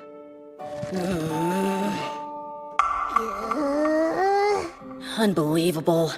How is it possible to try this many different types of swords and not even find one you like? Too heavy. Too weird. Seems that the bulk of swords in this world are either two-handers or giant one-handers. Must be because most of the soldiers here are augmenters. A dependable sword I can use with this diminutive body is proving elusive. Oh yeah? You find something good? Gaga! That thing? Well, unfortunately, I'm not looking for a staff. Yeah. Okay, I'll try it.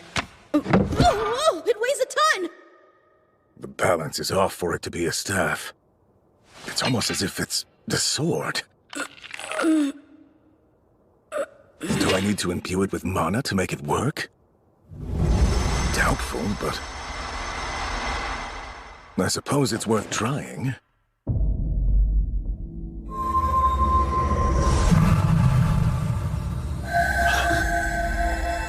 No way. It can't be.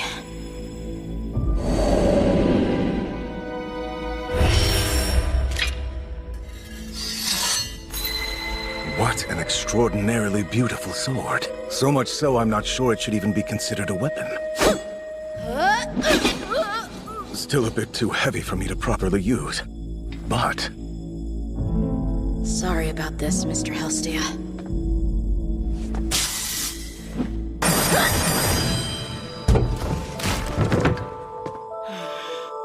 What's this? Dawn's Ballad WK4. What could that mean?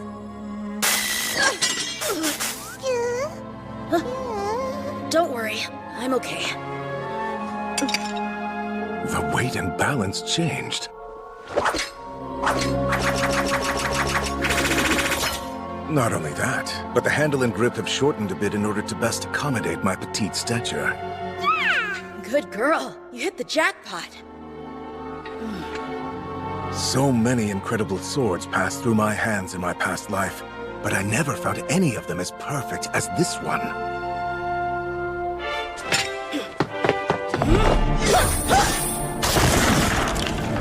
While extremely rare, I have heard of a case where a master artificer was able to create a special scepter that had the ability to bond with a single user.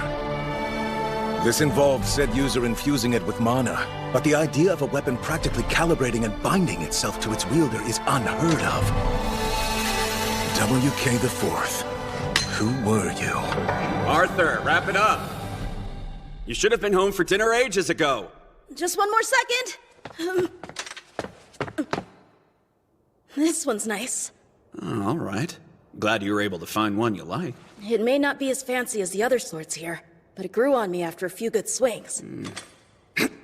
Oh, not bad. I can tell it's a little off balance, like the craftsman tried to make it lighter. Of course, that might make it perfect for your size. What you think? Can he take it? If that's the one Arthur would like, then it's his. It is? Thank you. Huh? Where'd you find that staff around your waist? I don't recognize it. I've got to play it cool. Oh, I just tripped over it, but when I picked it up, it seemed pretty sturdy and I liked the weight, so I was thinking about using it for practice and stuff. Huh. I thought I knew most of our stock. Jameson, check the inventory for me. Wait, I think I actually remember it. There was this crazy old guy. He threw this thing at us, and then he yelled, "There's no one fit to use it." After that, he just ran off. We've had multiple appraisers look it over, and they all said it's nothing more than a sturdy, hard staff. It seemed like a waste to toss out something useful, so I guess that's why I kept it. I see. Perhaps I should have a higher-ranked appraiser check it out. Oh man, sorry. I didn't think it was very valuable or anything like that. I just hope to keep it. It suits me. You know what I mean? Please, Uncle Vincent? You don't need to apologize. It's only gathering dust anyway. Take it with you. Wow, thank you. You're the best, Uncle. Come on. I had no choice. He called me Uncle. Worked like a charm. After discovering Dawn's Ballad, I enjoyed spending my downtime with Alice and Reynolds, the Helstea family, and of course, my baby sister, Eleanor.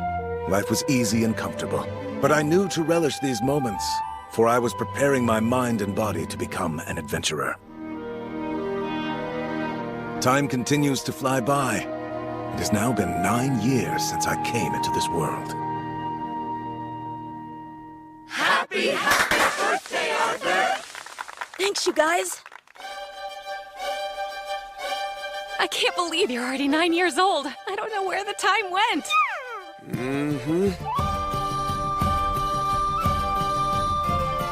Oh, come on now. Save the sentimentality for after we've had some fun. All right, everyone. No reason to be shy. Eat as much as you want.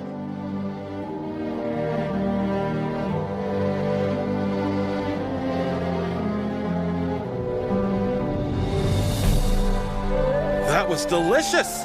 Now, let's get to opening up some presents. Here's a little something from us, kiddo.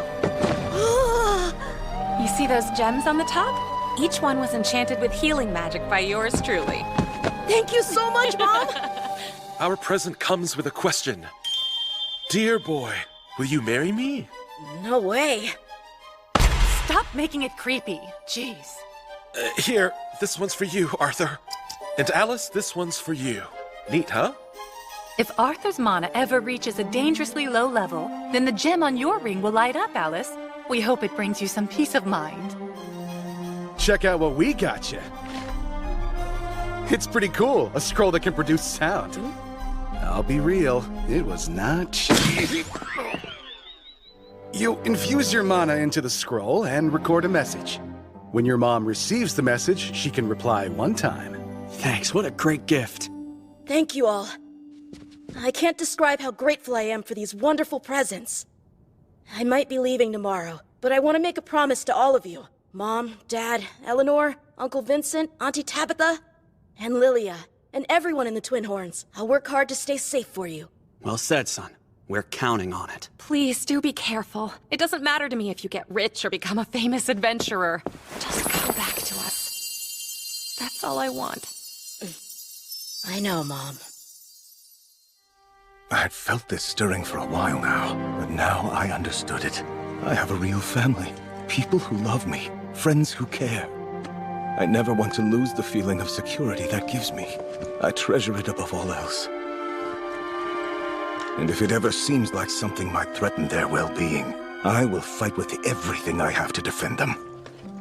But to do that, I need to become stronger, even more powerful than when I was a king.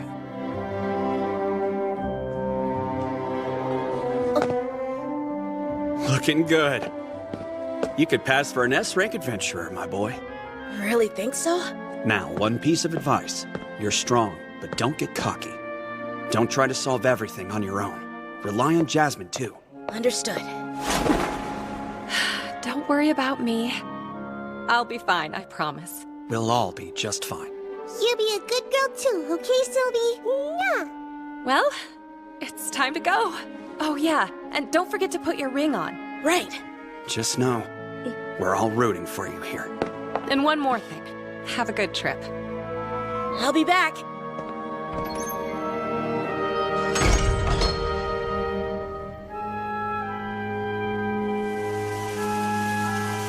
You ready, Arthur? Yeah. Let's go. Childcare lessons. Something girls had to do in the 1970s along with cooking, while the boys did woodworking. Story 71. It was my 3rd birthday. I said something that I can't remember, and everybody laughed. I thought they were laughing at me, so I cried. My mom tried to help me understand, but when I am embarrassed, there's no helping that, even now. Story 72. I distinctly remember my mom telling our babysitter that we had a sister on the way. I think I was around 3 years old. I should know the answer to that better. Story 73. About one in a baby cart seeing the tree branches with the sky. I knew that I was on the way to the park. Story 74. I remember sitting in my crib, looking up at some framed artwork in my bedroom. It was a picture of little kids with chubby cheeks, very reminiscent of the 1950s. I remember the rails in the crib. Story 75. I think I was about 1 year old and I couldn't see very far, so I don't really know how old I was, maybe younger. There were 2 photos taken during the shoot. In the first photo, my dad picked me up and said things like, "Ah, my sweet baby girl." But the only thing I could think was, "Ah, that's my dad," or something similar. And then I thought, not the beard. Oh no, not the beard. It hurt, because my dad loved to rub his beard on my head. He wanted me to have thick and abundant hair. I think he got what he wanted, and then I saw a flash of light. It was for a photo. I still have those photos too. In the second photo, I was in a basket filled with stuffed animals. The lady taking photos got annoyed because I kept moving. I wanted a specific toy. My mom told her, "What do you expect? She is a baby. That's what babies do." They were friends, which is why she said that, and my mom got annoyed with her for being mean to me. But that's the earliest I can remember. Story 76. My mother was wheeled into the operating room to have my youngest sister by cesarean section. I was 3 years and 3 months old. My father didn't believe me until I provided a detailed description of the layout of the hospital. For reference, this conversation with my father took place nearly 50 years later. Story 77. Being in an ambulance and eventually an MRI machine when I was 22 months old and had a 105-degree fever, I consider myself very lucky to be alive today. Story 78. The earliest memories I have are from when I was 2 years old. I can remember a lot from that age onwards, but I specifically recall the day I gained consciousness. I was 5 and staring in the mirror. Story 79. We heard a crash outside, and my mom went out to see what had happened. The tile had fallen off the roof. She came back in and told me part of the roof had fallen, and I clearly remember being frightened that the big bad wolf might blow the house down. I can date this precisely to between the ages of 2 months and 10 months because we moved houses frequently. Story 80. One of the earliest memories I have is standing behind a table and looking down at my feet, thinking to myself, I have such small feet. When I grow up, will they be as big as my parents' feet? Story 81. 3rd birthday party at the lake. My cake had a wind-up plastic train going around a track on top. It was very cloudy. It usually rains on that day. I was 3. Story 82. I have a vague memory of the first house I lived in. We moved out when I was 3 or 4 years old, and I somewhat recall being in the house after most of our belongings were moved out. Story 83. My first memory I can recall is telling my mom she was going the wrong way on my first day of school. She was accidentally taking me to preschool. Story 84. I remember being in a high chair at the age of 2, getting scolded for eating pizza dough. My mom had asked me to help her flatten it out. I have vivid memories of the layout of our home and how my mom looked at that time. When I shared this with her as an adult, she was surprised because she also remembers. She told me I was 2 years old then, and she was amazed that this is my earliest memory. Story 85. I was on the floor in front of the television, and my grandma threw something at me. I assume I was misbehaving, so she was trying to make me stop. Story 86. I think I was a baby. I remember being in one of those large baby car seats with the handle and being placed on the floor in my grandmother's house. It's a truly strange memory to recall so vividly. Story 87. I was probably 6 years old, though I have no memory before that. I returned home from school at the beginning of the school year. Perhaps it was the first day, and I felt very disappointed that I could not read. In fact, the teacher had not taught us how to read. I asked my mom to teach me, and we took my school book where she showed me some words. I remember the first word I ever read, the squirrel. I'm now 62 years old. Story 88. I was around 3 years old when we were in a car accident. I remember what happened immediately after and then riding in a wheelchair at the hospital. Story 89. About 2 years ago, a piece of classical music came on the radio and captured my soul. 50 years later, a friend of mine offered me a classical compilation CD set because he couldn't sell it. The second CD had the same track, and I recognized it as soon as the opening bars played. After 50 years of never hearing the tune again, I finally knew the title and the composer. The piece is Elizabethan Serenade by Ronald Binge. Story 90. I have a faint memory of sitting in my crib, looking out the nursery door, through the hallway, into what would eventually become my childhood bedroom. I have no idea how old I was or why that memory has stayed with me. Story 91. Breastfeeding as an infant. I was weaned at 6 months when I was able to eat baby food, and my mom was pregnant with my sister. I remember how my mom smelled and the tickle of her hair on my face when she would burp me over her shoulder. Story 92. I was unsure of my age, sitting in my grandma's arms as she fed me with a baby bottle. I was not enjoying the guests who were coming in. I don't remember seeing them or know who they were. Story 93. I went with my parents to a shop to get my mother's sewing machine repaired. I remember her buying me ice cream later and asking me to say, thank you, to the shopkeeper. It's a delightful memory to reflect on. I was around 4 or 5 years old. Story 94. Unsure of my age, but I was still in a crib. I woke up terrified and crying because a thunderstorm had disturbed my sleep. My mom picked me up and placed me in bed with my sisters. My oldest sister said, not her. She wets the bed. Story 95. When I told my mother about the memories I had visiting my father in another state, I was surprised to discover that I was only 2 years old. I have many vivid memories from that time. Story 96. When I was about 3 years old, I had a stomach ache, so I lay on the couch for a while before vomiting. My parents still have a picture of a half-conscious baby me covered in pale bile. There are other memories from the same apartment, but I don't know whether they happened before or after this incident. Story 97. 2 years old. I was traveling in a car with my family, looking out the window and listening to a song that I love dearly to this day. Story 98. Playing with the hose in the backyard with my cousins and parents, I saw a ladybug on the ground and cried at the sight of it. I remember my family laughing at me. They told me they went to comfort me in my sadness. Later, I found a recording of that day, and lo and behold, they were laughing at me and told me to just move away from it. I was 4 years old. I have never doubted my memory since. Story 99. Me rocking in my feeding chair, teetering and rapidly approaching the floor. I don't know how old I was. I couldn't use utensils yet. Story 100. I was about 3, maybe pushing 3 and a half, playing in the doorway of our house when some red ants climbed onto me and bit me. That incident has stuck with me ever since. Story 101. I was 3 or 4, but I distinctly remember my helium-filled balloon flying away and waving goodbye to it. Story 102. 2 or 3 years old, hiding under a table as my parents fought. It was not physical fighting, just yelling and screaming, but still terrifying at that age. Story 103. I was 3 years old. My grandmother had died. My parents left me at my daycare for the funeral. When they picked me up, they gave me a red sled because it was winter. Story 104. I think I was 2 or 3 years old at the time, but I woke up in the middle of the night. When I looked up at the wall, I saw the face of my grandmother surrounded by clouds. She said something to me. I have no idea what now, but then she disappeared and I started crying. My mom rushed in and cradled me, telling me everything was okay. Story 105. I was probably around 6 or 7, making the Little Mermaid birthday invitations with my mom. I had to use the bathroom and experienced severe diarrhea. I called for my mom, saying, I'm really not feeling well. Story 106. I don't know how I can remember this far back, but I remember being in a hospital room with my parents after my birth. I was sitting in a baby bed next to my mother's hospital bed. I vaguely recall seeing a child training video playing on the TV in the hospital room. After that, the only other thing I remember is playing in the front yard as a child. Story 107. I remember being at a circus during Easter. I saw some lions jump through hoops. Then I got sick and my grandmother and aunt took me out of the tent. Story 108. My 4th birthday. I was 4 years old. I received a large toy truck. The cab was blue and the trailer was gray. You could open the trailer and store several Hot Wheels or similar toys inside. Story 109. My 5th birthday party. I remember playing with a toy that resembled a foam sword. It had a yellow foam cylinder for the blade, and the handle was made of beige plastic in 2 parts that clamped around the foam blade. The game involved a blue shield guard with hinged flaps, each adorned with colored patches. The objective was to stab out all 4 of your opponent's flaps. Story 110. I am 14 now. My very first memory, believe it or not, is when I started clapping and using my hands at about 2 years old. Story 111. On July 27th, 1097, my mom locked my dad out of the house while they were arguing. Then, my mom packed us up, and we left. I was 3.5 years old at the time. Story 112. My brother was teasing me. I truly can't remember how old I was. Maybe around 6 or 7. This is legitimately the first memory I have. Story 113. I remember my mom had a friend visiting, and she put me in my crib for bed. I have no idea how old I was, but I believe it was before preschool. Story 114. Eddie Murphy in Harlem Nights. Quick. I haven't been beaten in a while. It's probably been since 1911. Sugar Ray. Yes, that's when the doctor slapped you. Quick. Exactly. That's the last time I remember being whipped. I'm looking for him. Story 115. 2.5 years old. We were walking up the stairs in my new house. My mom was holding my hand. The stairs were still bare. Story 116. I was about 10 months old when my mom was changing my diaper. She had just cleaned me and applied baby powder on my bottom. Right when she did, I farted and created a big cloud of baby powder, which made her laugh so much that I laughed with her. A few years ago, I told her that was my first memory, and she laughed, saying she remembers it vividly. Story 117. My 3rd birthday was the first day I was 3 years old. I remember looking at a plastic dancing menorah candle holder that was singing happy birthday to me in Chinese. Story 118.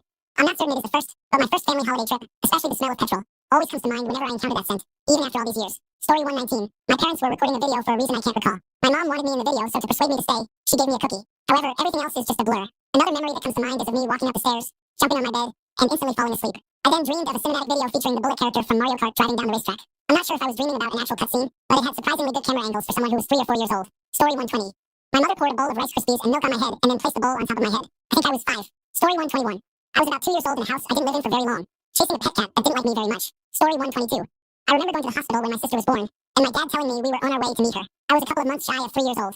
However, I am not sure if it is a real memory. Story 123. I remember standing in my living room watching my old CRT TV while I could hear my brother shaving in the bathroom. I also recall waiting for my mom to give me my food. Another memory is being in my mother's car with my brother driving while Toxic by Britney Spears played on the radio. I can picture him playing video games on the computer while listening to System of a Down. These memories all remind me of how much I loved being alongside my big brother. Story 124. The beginning and the end. I remember being born and then dying only to be revived again. My mother never believed me until I looked back on it and described the facial features of my doctor. A doctor I had never met or seen in the years that followed. She certainly believed me after that. Story 125. One of my parents propped me up on the couch for a picture of me holding my baby sister in one arm and a bottle in the other. March 2007. I was 2 years and 4 or 5 months old. Story 126. My first traumatic memory is falling into a coffee table and hitting my head when I was about 4 years old. My sister was watching me at the time. A neighbor came over and held a towel to my head until my dad got home, as both parents worked nights. As for good memories, my grandma held me up in the kitchen window so we could watch the fireworks together during a city celebration. I was too young to be downtown. Story 127. When I was 2 or 3 years old, I was walking on the beach with my dad while my other sibling tripped on a toy at the top of the stairs and tumbled all the way down. 16 stairs, which is how high I could count. Story 128. The first time I met my friend, I was 11 years old and had several concussions in a short period of time, which resulted in my inability to recall any full memories from before that. Story 129. Shout out to those with trauma who struggle to remember their childhood. My first memory that isn't influenced by family or friends is from when I was 12 or 13. I was hanging laundry on a clothesline, and there was a pair of striped socks and granny bloomers blowing in the wind. The sky was beautiful, and I felt a peace I've never experienced since. I now have a tattoo of that clothesline. Story 130. I was 3 years old and I couldn't find my pacifier. Apparently, I had thrown it in the trash can, and my parents used the chance to finally get rid of it. I remember wandering around thinking, I just put it here. Story 131. I was born with a hernia, which the doctors couldn't repair until I was 3 years old. Surgery was in 1960, and I remember the anesthesiologist putting the mask over my face and telling me to breathe in. Being 3 years old, I tried to hold my breath. I recall him smiling as he looked down on me, knowing I couldn't hold it for very long. I also remember my aunt and uncle bringing me a colorform set during my hospital stay, and my mom staying in the room with me. Story 132. I was 3 years old. I was watching an episode of a children's television program called Stepping Stones. I remember the theme song and running to find my mom, saying, "Look, that's my number." Story 133. I was in preschool, and I looked up at the sky to see the most beautiful view I had ever seen. The clouds were orange, tipped with sunlight against a bright blue background, and they surrounded the sun in a way that felt ethereal. I thought it was so genuinely beautiful that it awakened my mind, making me think, wow, this view is an incredible feast for the eyes, in a 4-year-old way. From that moment, I began to remember certain things vividly, as if they had happened yesterday. The view truly shocked my mind into heightened awareness. Story 134. In preschool, my brother and I tried to ride a 2-seater bike as young children who did not know how to ride bikes. Story 135.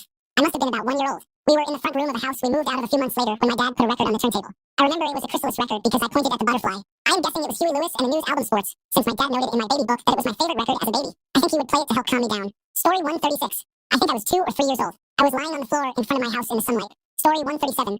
Adlerian psychologists have conducted in-depth research on earliest recollections. Your earliest recollection can influence aspects such as your choice of occupation and the person you marry. Story 138. I think I was about 2 years old. Surprising I can remember this far back. I was in a crib with some sort of baby toy above me. Story 139. Lying down in my crib, I felt disappointed that it was not, in fact, a bakery, as I had just woken up from a truly delicious dream. Story 140. I have vague memories of a vacation in Florida when I was 2, a couple of months before my 3rd birthday. Story 141. Being carried into Walmart in my baby carrier.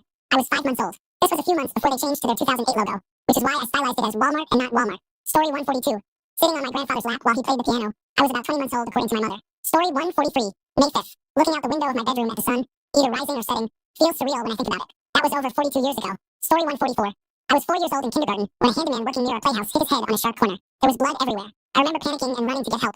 The ambulance arrived quickly. Before they took him away, he knelt down, gave me a hug, and said thank you. Kevin, if you're out there, I still remember you. Story 145.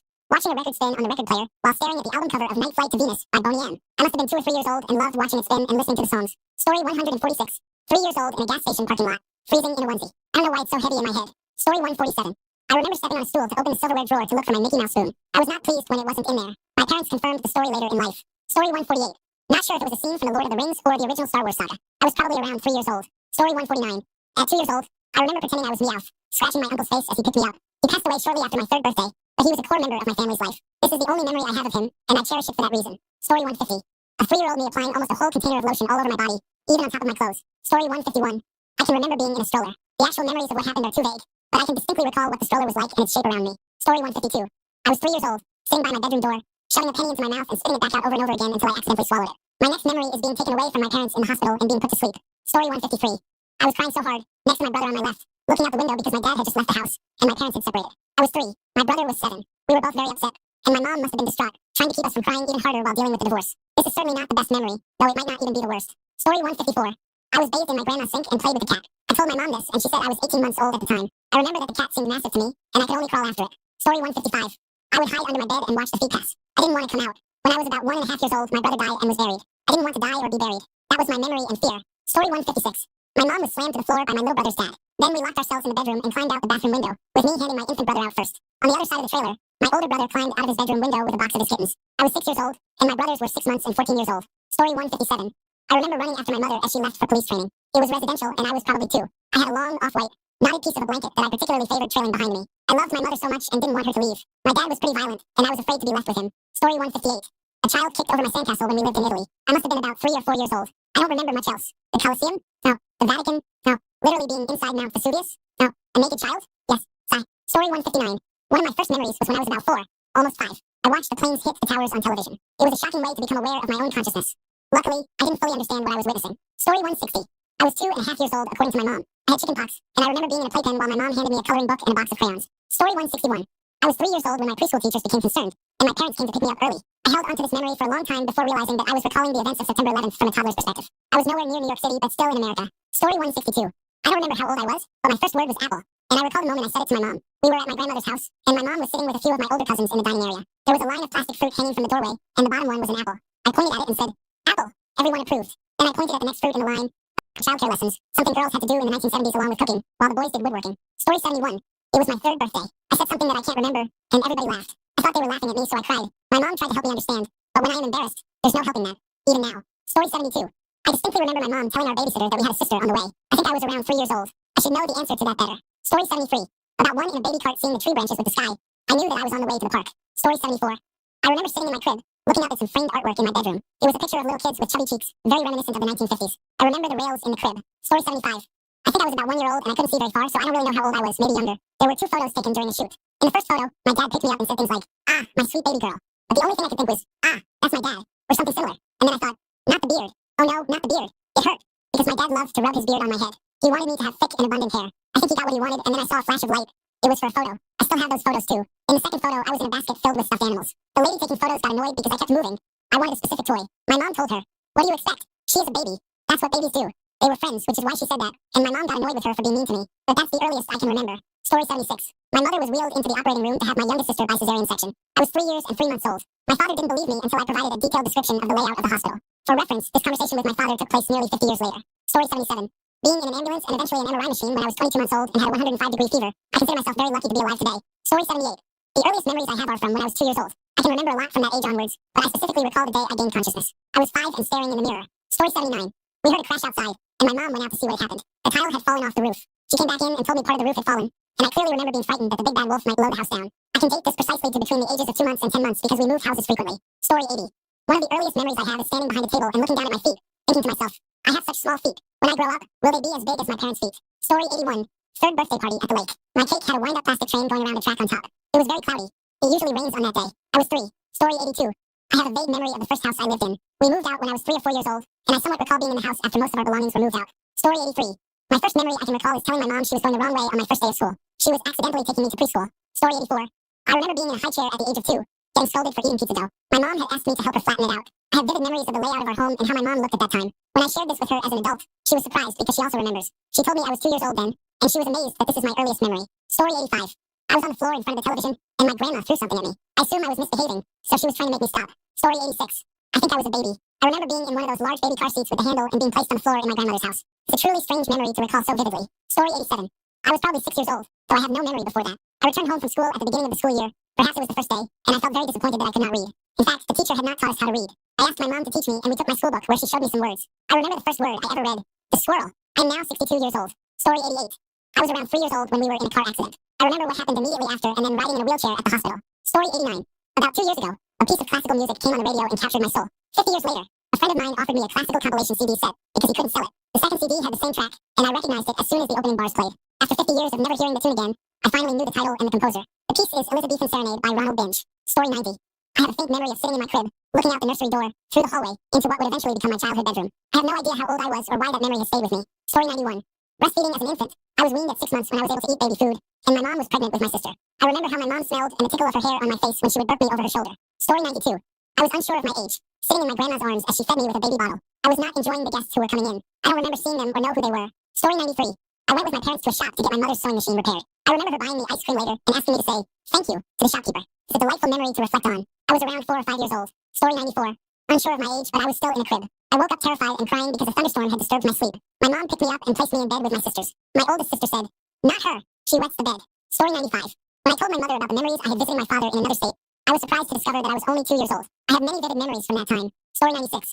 When I was about 3 years old, I had a stomach ache, so I lay on the couch for a while before vomiting. My parents still have a picture of a half-conscious baby me covered in pale bile. There are other memories from the same apartment, but I don't know whether they happened before or after this incident. Story 97. 2 years old. I was traveling in a car with my family, looking out the window and listening to a song that I love dearly to this day. Story 98. Playing with the hose in the backyard with my cousins and parents, I saw a ladybug on the ground and cried at the sight of it. I remember my family laughing at me. They told me they went to comfort me in my sadness. Later, I found a recording of that day, and lo and behold, they were laughing at me and told me to just move away from it. I was 4 years old. I have never doubted my memory since. Story 99. Me rocking in my feeding chair, teetering and rapidly approaching the floor. I don't know how old I was. I couldn't use utensils yet. Story 100. I was about 3, maybe pushing 3 and a half, playing in the doorway of our house when some red ants climbed onto me and bit me. That incident has stuck with me ever since. Story 101. I was 3 or 4, but I distinctly remember my helium-filled balloon flying away and waving goodbye to it. Story 102. 2 or 3 years old, hiding under a table as my parents fought. It was not physical fighting, just yelling and screaming, but still terrifying at that age. Story 103. I was 3 years old. My grandmother had died. My parents left me at my daycare for the funeral. When they picked me up, they gave me a red sled because it was winter. Story 104. I think I was 2 or 3 years old at the time, but I woke up in the middle of the night. When I looked up at the wall, I saw the face of my grandmother surrounded by clouds. She said something to me. I have no idea what now, but then she disappeared and I started crying. My mom rushed in and cradled me, telling me everything was okay. Story 105. I was probably around 6 or 7, making the Little Mermaid birthday invitations with my mom. I had to use the bathroom and experienced severe diarrhea. I called for my mom, saying, "I'm really not feeling well." Story 106. I don't know how I can remember this far back, but I remember being in the hospital room with my parents after my birth. I was sitting in a baby bed, and yes, that's when the doctor slapped you. Quick. Exactly. That's the last time I remember being whipped. I'm looking for him. Story 115. 2.5 years old. We were walking up the stairs in my new house. My mom was holding my hand. The stairs were still bare. Story 116. I was about 10 months old when my mom was changing my diaper. She had just cleaned me and applied baby powder on my bottom. Right when she did, I farted and created a big cloud of baby powder, which made her laugh so much that I laughed with her. A few years ago, I told her that was my first memory, and she laughed, saying she remembers it vividly. Story 117. My third birthday was the first day I was 3 years old. I remember looking at a plastic dancing menorah candle holder that was singing happy birthday to me in Chinese. Story 118. I'm not certain it is the first, but my first family holiday trip, especially the smell of petrol, always comes to mind whenever I encounter that scent, even after all these years. Story 119. My parents were recording a video for a reason I can't recall. My mom wanted me in the video, so to persuade me to stay, she gave me a cookie. However, everything else is just a blur. Another memory that comes to mind is of me walking up the stairs, jumping on my bed, and instantly falling asleep. I then dreamed of a cinematic video featuring the Bullet character from Mario Kart driving down the racetrack. I'm not sure if I was dreaming about an actual cutscene, but it had surprisingly good camera angles for someone who was 3 or 4 years old. Story 120. My mother poured a bowl of Rice Krispies and milk on my head and then placed the bowl on top of my head. I think I was 5. Story 121. I was about 2 years old in a house I didn't live in for very long, chasing a pet cat that didn't like me very much. Story 122. I remember going to the hospital when my sister was born, and my dad telling me we were on our way to meet her. I was a couple of months shy of 3 years old. However, I am not sure if it is a real memory. Story 123. I remember standing in my living room watching my old CRT TV while I could hear my brother shaving in the bathroom. I also recall waiting for my mom to give me my food. Another memory is being in my mother's car with my brother driving while Toxic by Britney Spears played on the radio. I can picture him playing video games on the computer while listening to System of a Down. These memories all remind me of how much I loved being alongside my big brother. Story 124. The beginning and the end. I remember being born and then dying only to be revived again. My mother never believed me until I looked back on it and described the facial features of my doctor. A doctor I had never met or seen in the years that followed. She certainly believed me after that. Story 125. One of my parents propped me up on the couch for a picture of me holding my baby sister in one arm and a bottle in the other. March 2007. I was 2 years and 4 or 5 months old. Story 126. My first traumatic memory is falling into a coffee table and hitting my head when I was about 4 years old. My sister was watching me at the time. A neighbor came over and held a towel to my head until my dad got home, as both parents worked nights. As for good memories, my grandma held me up in the kitchen window so we could watch the fireworks together during a city celebration. I was too young to be downtown. Story 127. When I was 2 or 3 years old, I was walking on the beach with my dad while my other sibling tripped on a toy at the top of the stairs and tumbled all the way down. 16 stairs, which is how high I could count. Story 128. The first time I met my friend, I was 11 years old and had several concussions in a short period of time, which resulted in my inability to recall any full memories from before that. Story 129. Shout out to those with trauma who struggle to remember their childhood. My first memory that isn't influenced by family or friends is from when I was 12 or 13. I was hanging laundry on a clothesline, and there was a pair of striped socks and granny bloomers blowing in the wind. The sky was beautiful, and I felt a peace I've never experienced since. I now have a tattoo of that clothesline. Story 130. I was 3 years old and I couldn't find my pacifier. Apparently, I had thrown it in the trash can, and my parents used the chance to finally get rid of it. I remember wandering around thinking, I just put it here. Story 131. I was born with a hernia, which the doctors couldn't repair until I was 3 years old. Surgery was in 1960, and I remember the anesthesiologist putting the mask over my face and telling me to breathe in. Being 3 years old, I tried to hold my breath. I recall him smiling as he looked down on me, knowing I couldn't hold it for very long.